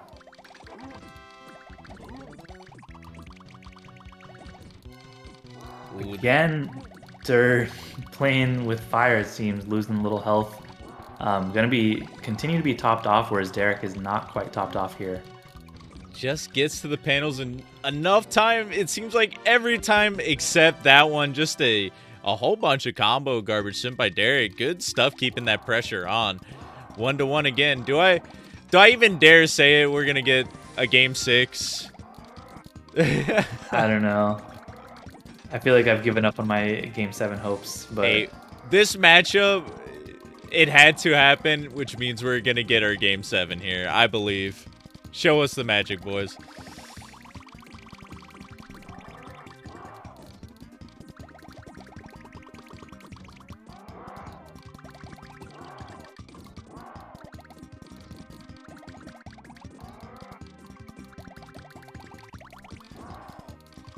All right, well, it's Dur with the initial pressure to begin off this match. Derek is just buffering clears, trying to buy some time, but not a lot of shakes going to be going down. No matches to be found there, so Dur taking that lead right back.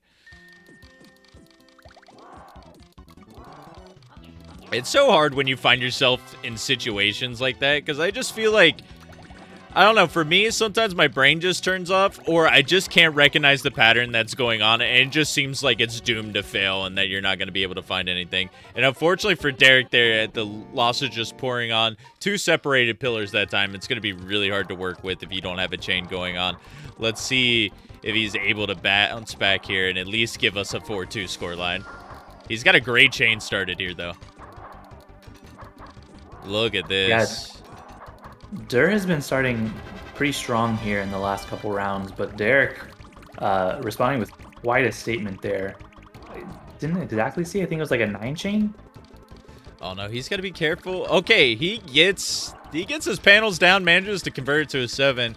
Yeah, it seems like if Derek can just get past that beginning game, because it seems like he's a little shaky on his startups, but able to at least survive. That raise was a little bit scary there, not gonna lie.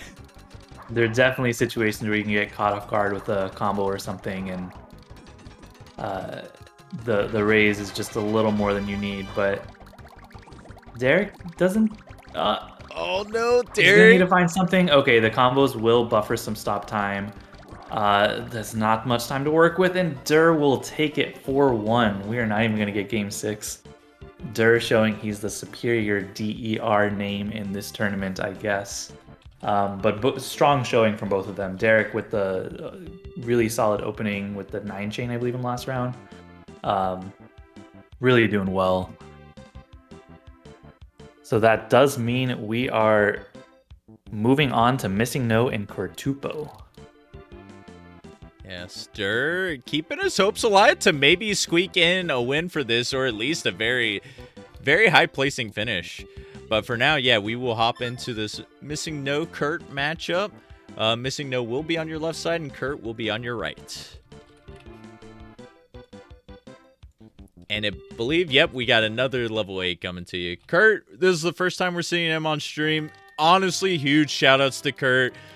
Been in the community for a while here. Done a lot of tournament organizing, a lot of stuff with the mod packs. Kurt, a pretty big MVP around the Discord scene. Yeah, for sure. He's also someone who, I don't want to say he's not competitive, but he's been around for a while, but he definitely finds his ways to contribute that aren't as much as just playing competitively in the scene. So love to see him and his energy just always around. That being said, I'm hoping this novice tournament gives an opportunity to get to play more rather than just kind of being on the sidelines and helping out in other ways. So excited to see what he'll do in this tournament and in general in these novice tournaments, because I'm sure he'll be a mainstay for many of these tournaments to come. I believe both of these players are at 1 and 3 right now.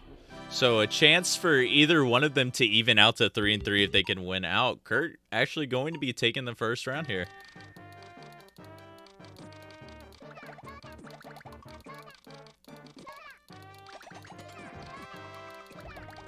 Good start from Missing No at the beginning here. A little bit of a combo flurry at the top. Kurt's going to be able to get that left pillar down.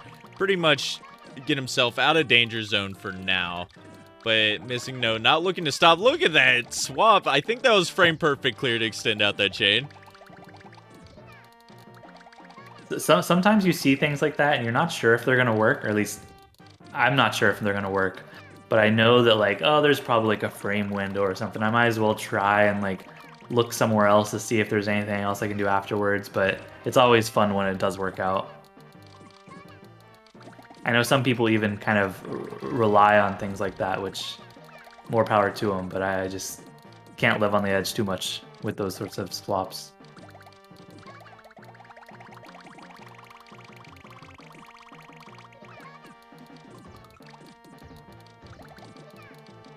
Some Neither other player is going to notable. be quite topped off here, both about one line short.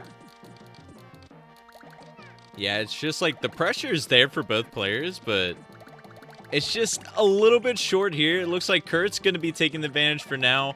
Playfield all cleared out right now. Missing No had to get to those reds. Unfortunately, not early lead for Kurt. But what I was going to say is we have some matchups a little bit heating up right now. I don't know the scores of most of these going in, but as soon as I get them, we have Eddie playing Zach, which Eddie, obviously our last undefeated player that's in the tournament right now. And we have Corey versus Senker, who we haven't talked about much, but who is also sitting at 3-1 currently. So a person who could be in position to take this tournament. And I will let you guys know those scores when they come up. But let's get back into this action. Yeah, Senker's someone who I actually played. I did a casual stream on this Twitch channel and did get a chance to play with Senker then. Really played really well. So someone we haven't talked about yet, but someone who probably coming in was one of the higher favorites in this tournament. Even though they are relatively new to the Discord and the scene, but they have been showing real promise so far. Yeah, and actually immediate update as it happened. Corey wins that set 4-3, as Missing No is going to be on the board here with the 2-1. So Senker going to be falling to 3-2. Corey's still in position though, but Eddie's got all the tiebreakers right now. He's looking good, especially if he beats Zach in this next match. I'm hoping we see a Senker and Zach matchup for next round, because it's two players we have not seen on stream yet who are both pretty good, and we haven't seen them shine just yet. Oh, unfortunate for Missing No. That pillar very tall on the left side there. Kurt off to a 3-1 lead now.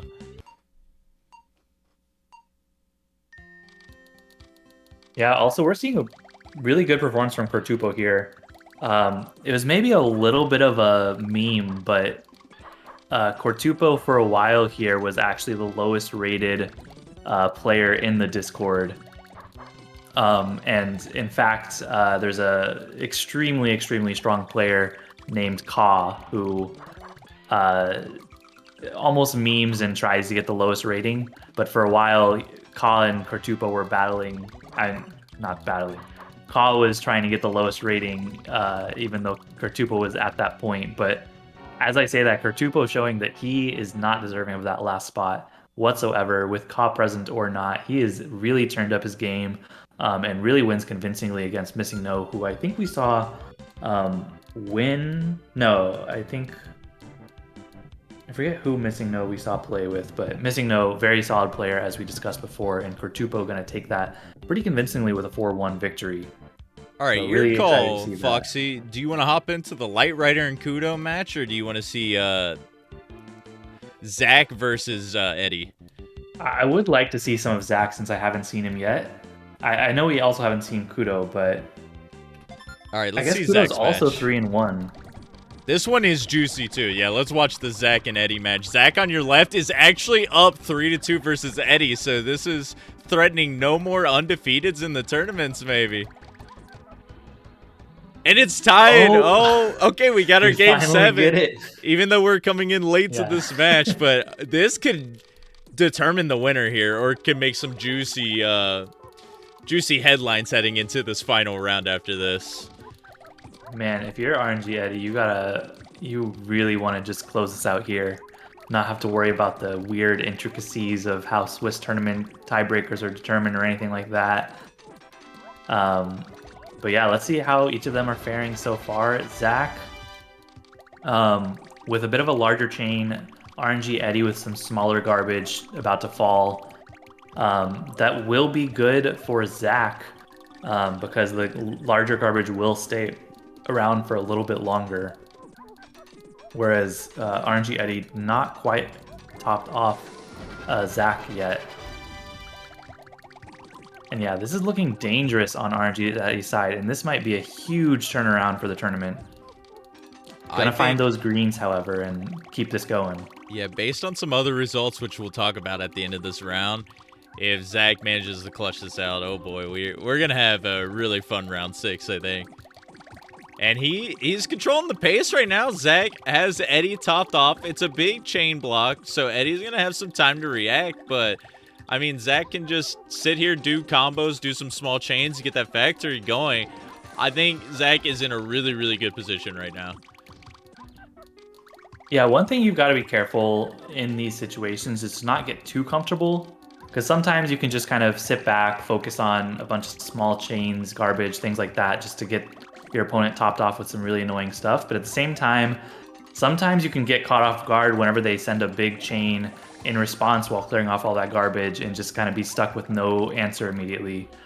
Just oh my like that, gosh, you and called that's it. almost what it happens. Oh my gosh, RNG Eddie gets the kill there and goes to an undefeated 5-0 record. That was a super close match. We only saw game 7, but I have to assume, and given how it looked like Zach was in the lead there, but RNG Eddie kind of sniped that at the last second. Very close set. All right, I believe we're waiting on one more score here, and I think it just did finish between Hibaton and Zymeth. I think we're going to get that in the chat pretty soon. But one thing I wanted to point out, we'll bring up the bracket pretty soon here too. Light Rider beat Kudo 4-3, so we had another game 7 there. Kudo and Light Rider were both sitting at 3-1. So as soon as I get this last score popped in, we will showcase the bracket a little bit here, and we'll pick our final matches to be shown on stream. I'm pretty excited. Like, it's been some really good matches here to end off the tournament. Yeah, I mean, we don't have Hibotan and Zymeth, but I think that won't affect the top 4 current standings. So the top 4 we currently have are RNG Eddie at 5-0, Corey BLD at 4-1, Light Rider and Dur also at 4-1. So we've seen all of these 4 players play. RNG Eddie, I think, has played Corey, Light Rider, maybe hasn't played Dur yet, so that maybe expects that matchup to be coming in the next round. And yeah, there's a big pack of 3-2 players. Just naming them off real quickly. Fudu, who I think we saw in the first round. Zach, who we just saw a little bit of. Kudo, Sanker, Nalbuck, and Razor Flame are all sitting at 3-2 with some strong showing so far. All right, let's go ahead and refresh this. And here is this. We have Eddie at 5-0. He has tiebreakers over Corey and Light Rider. He's probably got it locked up at this point. I'm not entirely sure. It could be different here because Corey does have a tiebreaker as well. Let's see. Corey's playing Light Rider. So I think if Corey... no, I think Eddie's probably got this locked up. He's beaten a lot of the top players here. I don't know. We won't call it yet. But Corey, Light Rider, Dur, all 4-1. We have a slew of 3-2 all the way to the 10th place. So this should be pretty interesting. What are you looking at, Foxy? What do you want to watch?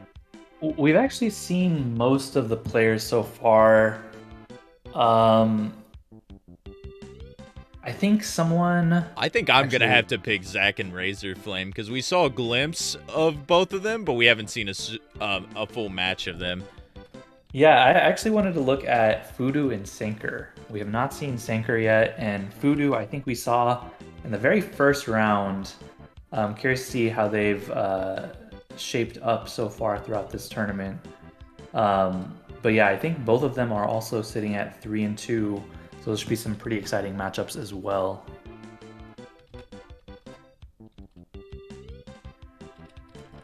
Yeah, this actually worked out pretty perfectly because these four all have had strong performances and we haven't gotten to see them so much on stream, so I'm very excited to see these specific players. Alrighty, well, we will go out. We will be seeing Zach and Razor Flame first here. Yeah, I do think the only person maybe we haven't seen on stream is Kudo. I don't think we saw any of their matches, but they are playing Derek McD. Would be excited to see that, but go with Zach and Sanker, and I'm curious to see what the result between Kudo and Derek McD will be, though.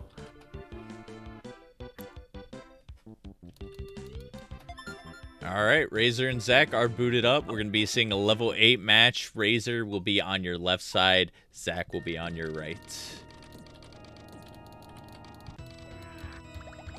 Both the players flattening their stack out and going for kind of a heavy offense start.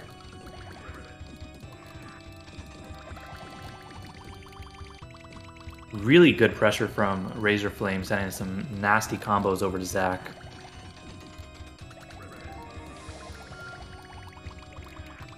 And yeah, I would have to assume, seeing how Zach played in the last set, at least a little bit we saw, that he would probably be the favorite here. But then again, I know that Razor Flame is a veteran, as we said before when you saw him play. So I really would not put my money too strongly on either of the players.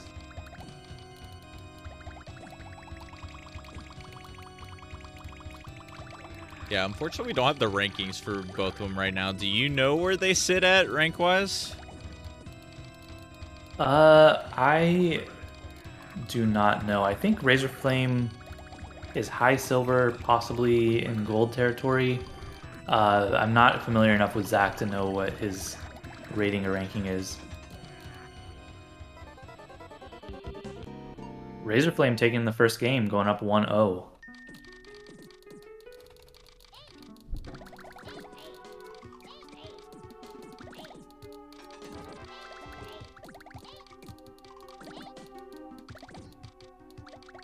All right, quick pressure from Zach here. Both of them high pillars on the left side. They're both going to be able to downstack. That was like, I pretty much think I saw the same thing on both players' play fields. They just had like a small chain, some combo garbage at the top. But now Zach's going to take that to the next level with a beautiful A combo at the end there. Not even giving enough time for Razor to react. Yeah, and that was just a little bit slow on Razor's side, a little unfortunate. And that's going to tie up the set 1-1. So yeah, I was looking at the records. Razor is currently sitting at 3-2. Has lost to Fudu, who we're going to see here in a little bit, as well as Dur, who we've seen a couple times here now. Zach, as we saw, just lost to RNG Eddie, and it also taken a loss to Light Rider. So those are some two tough losses that Zach has had to face. So this should be a good matchup. Maybe we'll see another Game 7. Who knows? Who knows? Yeah, we haven't seen one fully at length. We've came into the end of one, so I think we're... Come on, we're owed at least one full Game 7 on stream. Puzzle Gods, help us out.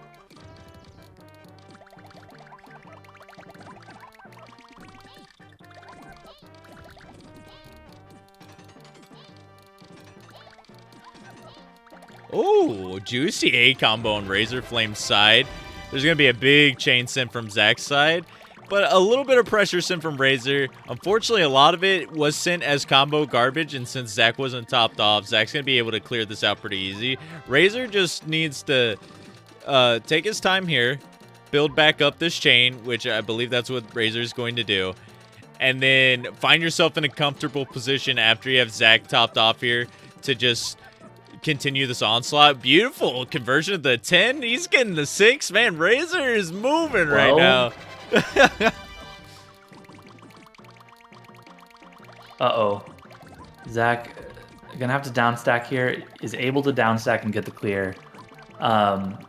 He shouldn't have to worry too much for a little while as this clears. It's not super high up on the stack, so he should have time to be able to get the garbage clear again and again, and that'll last, I don't know, probably about a minute or so. With this big old boy sent from Razor Flame. Gonna be a lot of shakes, so in the short term, this isn't gonna benefit Razor a lot, but I often like doing this strategy if you do find yourself in a hole early, as long as you can find abilities to survive, because now all you gotta do is small little barrages here, whether you like to just do combos over and over or small chains, you're just gonna slowly build this and build this up. So once we see probably around the 3-minute mark, it's gonna start getting scary for Zach here, as Razor himself is going to be dealing with this big garbage block. Oh my god, that was a little scary. Yeah, it almost looked like a DAS input gone wrong there for a second, but managed to control the cursor, find the clear. But yeah, this right here is definitely going to test Zach's ability to deal with the surely a lot of combo garbage that's coming. And we see a lot of 3 chains, a lot of combos. Very smart attack played there by Razor Flame. Man, we're seeing the thickest of garbage blocks coming out this round, and this was very reminiscent to, who was it earlier that we just had exchanges of big chain blocks over and over? Maybe it was like an Eddie round or something. Yeah, it might have been a Light Red or an Eddie.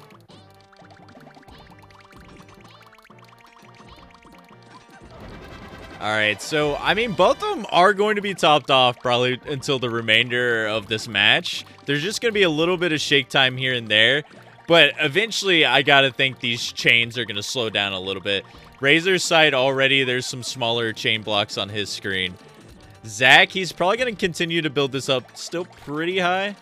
Razor's going to be the one to watch right now, though. He's going to be in the scariest situation. You know, I said they were both going to be topped off till the end of the match, but I was totally wrong there just for a second on Razor's screen. Oh my gosh, that was... Zach is running out of time here, literally running out of health. Only about 5 or 6 frames of health there. Yeah, gonna keep him alive for just a little bit longer. That shake time is the difference maker there. And here comes a little bit of this factory here. The chain gonna buy him a little bit here. Can he find one more clear and he'll be in a good spot? Horizontal red's just gonna line up so beautifully. I believe this is one of the longest runs we've had at the tournament so far, for sure on the stream. Yeah, for sure. Oh no! Razor, I think one of those like DAS mess ups like you mentioned earlier, he was just trying to go down twice, but instead went all the way to the bottom of the screen, and it's going to cost him that match. That was a really fun, entertaining one to watch, though. Like, huge chains coming out from both players, and look, it's starting already at the beginning of this round, too. Yeah, it's like one of these things of you get to the point at a certain level where the games just go on for a lot longer. And that's when it really tests your patience and your kind of endurance in these matches. Of when it's going out to 5 minutes, any small mistake, no matter how kind of strong your attack has been so far, any small mistake, and that could be the determining factor. And that being said, Razor Flame gets a quick point back. And this is going to be tied up at 2-2. It seems pretty likely that we could get a Game 7 situation here. That's a very important match for both players. The winner of this could possibly finish in the top 5, given some tiebreakers. 4-2, it's going to be borderline. I think there's going to be some 4-2 players in the top 5, some out of the top 5. Oh my gosh. And Razor just caught with one panel just sitting up that he didn't know what to do with. Couldn't find another combo or anything to get some stop time for a little bit. And he takes the loss there. And despite Razor Flame looking like he's playing really well, takes a quick loss and is down to 2-3 right now. Oh, this is a scary spot for Zach. Manages to find the reds. I see that situation a lot, and I might have been caught as well. With that down stacking, you're kind of focused on trying to get the reds horizontally instead. But Zach's smart not to get tunnel vision on the board and get the smart clear. But look at this combo pressure sent out by Razor, almost getting a cheeky kill here, but Zach gonna manage to keep on surviving.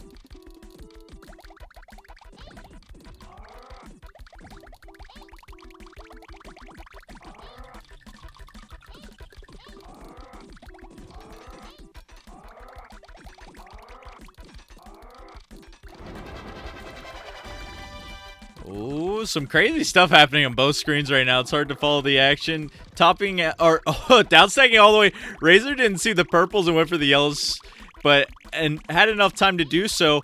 Now opting for the 9 combo. I'm very scared here. Okay, gets the blues.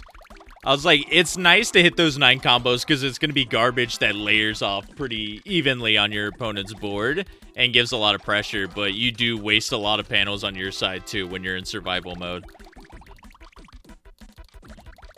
Oh, both players ran out of time, and oh my gosh, Razor Flame takes the loss. He had the 4 combo setup. He just looked like he swapped the wrong way.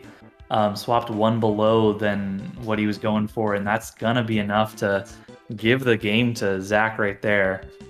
And oh my gosh, that was a nail biter. Man, you hate to see it because there were so many miss swaps on Razor's side, or else he could have easily taken that.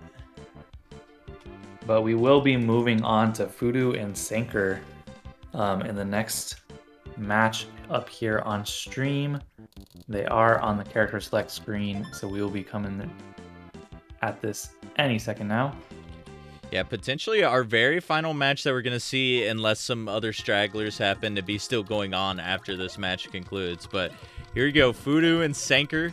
Another level 8 first of 4 match here. I believe both of these players are sitting at 3 and 2 as well. Let's take a look at that really quick. Fudu, yeah, Fudu and Sanker both sitting at 3 and 2. So we have a very similar situation to what we saw just in this previous round here. One player is going to be finishing at 4 and 2. The other is going to be finishing at 3 and 3.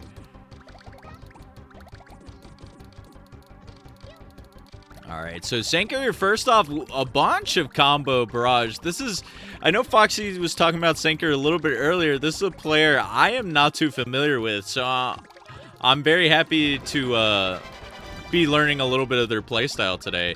And Fudu, we did see a little bit on stream earlier today, so impressive performance so far by both of these players. I can't wait to see what the result's going to be here.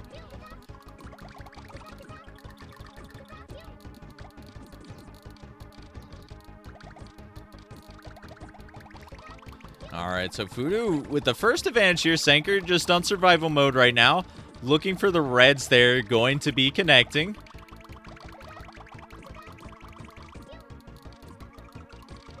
Okay, more combos just coming out for Fudu. I'm really liking this decision right now because Sanker's going to be topped off. You're just going to want as little shake time as possible. Let's see how Sanker does on this down stack here.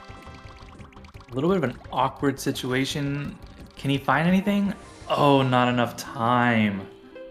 Fudu played that so perfectly because Fudu probably realized Sanker's going to be getting to a downstack moment here pretty soon, and that's exactly what happened. All those 4 combo garbage blocks popping up at the top, and yeah, that just caused Sanker's death there. Fudu up 1-0 right now. Yeah, really strong opening from Fudu right there. Sanker not going to have enough to top off Fudu.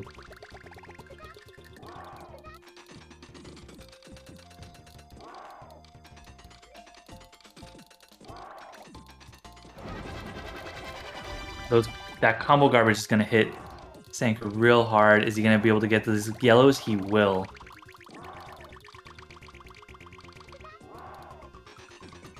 Fudu doing a good job of just lopping on some combos to make it difficult to have enough time to find a clear, though. And Fudu just strictly locked out. That's what we call a conch kill in the business, named after Galloping Conch. Shoutouts to him. But yeah, just absolutely no moves available. All right, look at this. This is completely opposite playfields right now. Fudu waiting a little while to see what to do on the board, but Fudu basically had a full field of panels, and Sanker had like nothing after that chain finish. So Sanker going to be the early aggressor here. Fudu certainly has plenty to play with right now. Not too in danger of dying. You know, maybe I shouldn't open my mouth. So I think he had a clear set up off the garbage, but then moved something else and it unintentionally kind of ruined his clear, and he just kind of didn't have a quick response after that. So very unfortunate, but both these players are playing really well, just a few small mistakes here and there.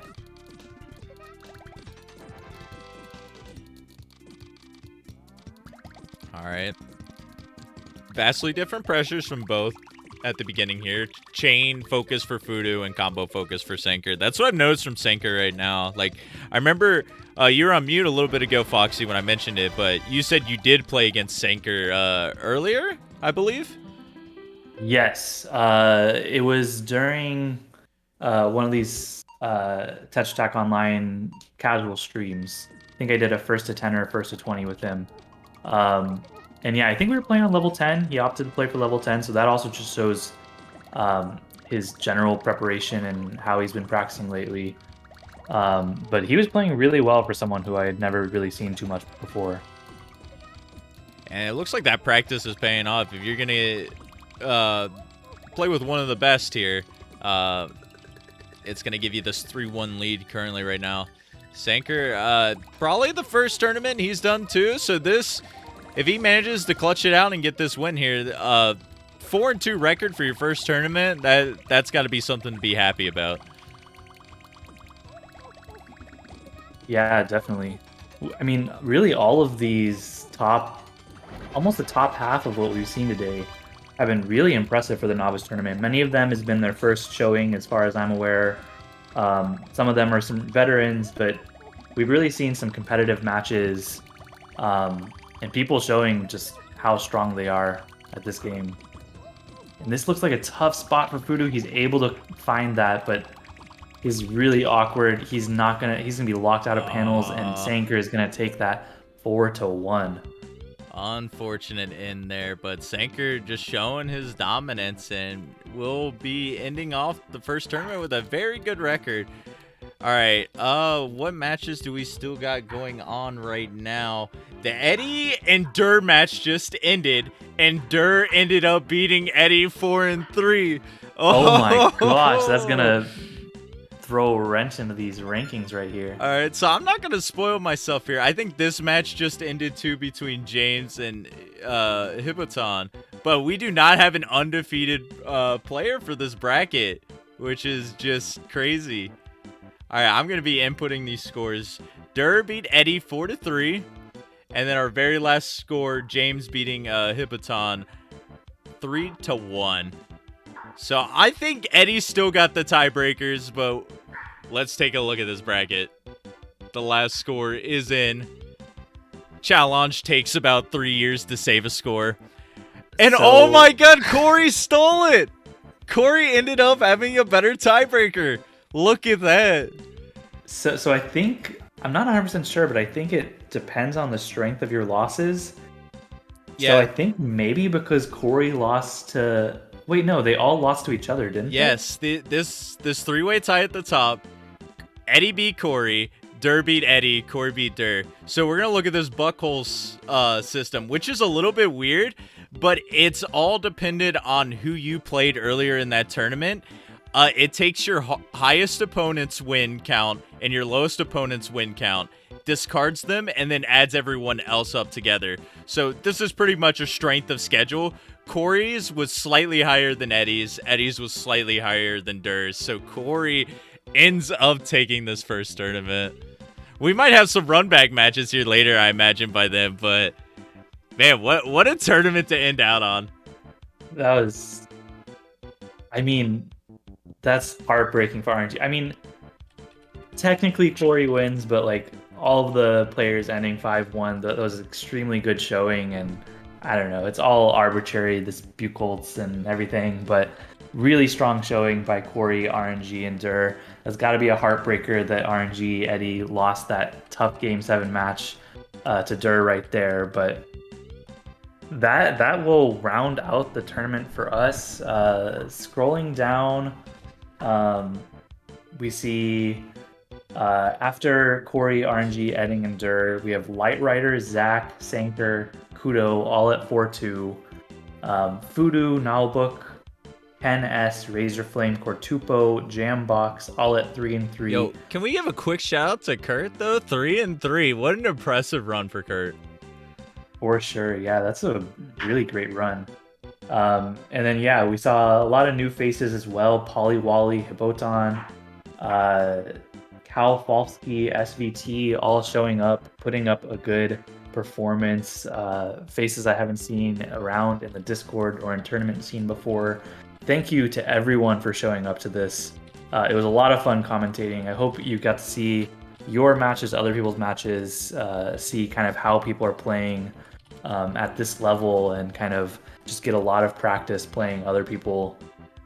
And it was a ton of fun. I hope everyone comes out for the tournament next month, which will again be on the first Saturday of March. Yes, yes. Look forward to that, and we're not done for this month, of course. Ever since the beginning of the new year, we implemented our 3-tournament format to help accommodate a lot of different skill levels. Our next one that will be up will be next Saturday. That's going to be at 3 p.m. Eastern. Our intermediate bracket, it'll be up to platinum play that you'll be seeing for that. So you'll be seeing a lot more level 8. Well, you'll be seeing at least minimum level 8 for all the matches, and you'll be seeing some level 10 sprinkled in there too. I'm very excited for that because we had a really good finals last month with that, between I believe it was Morakonda and Ultra Fighter.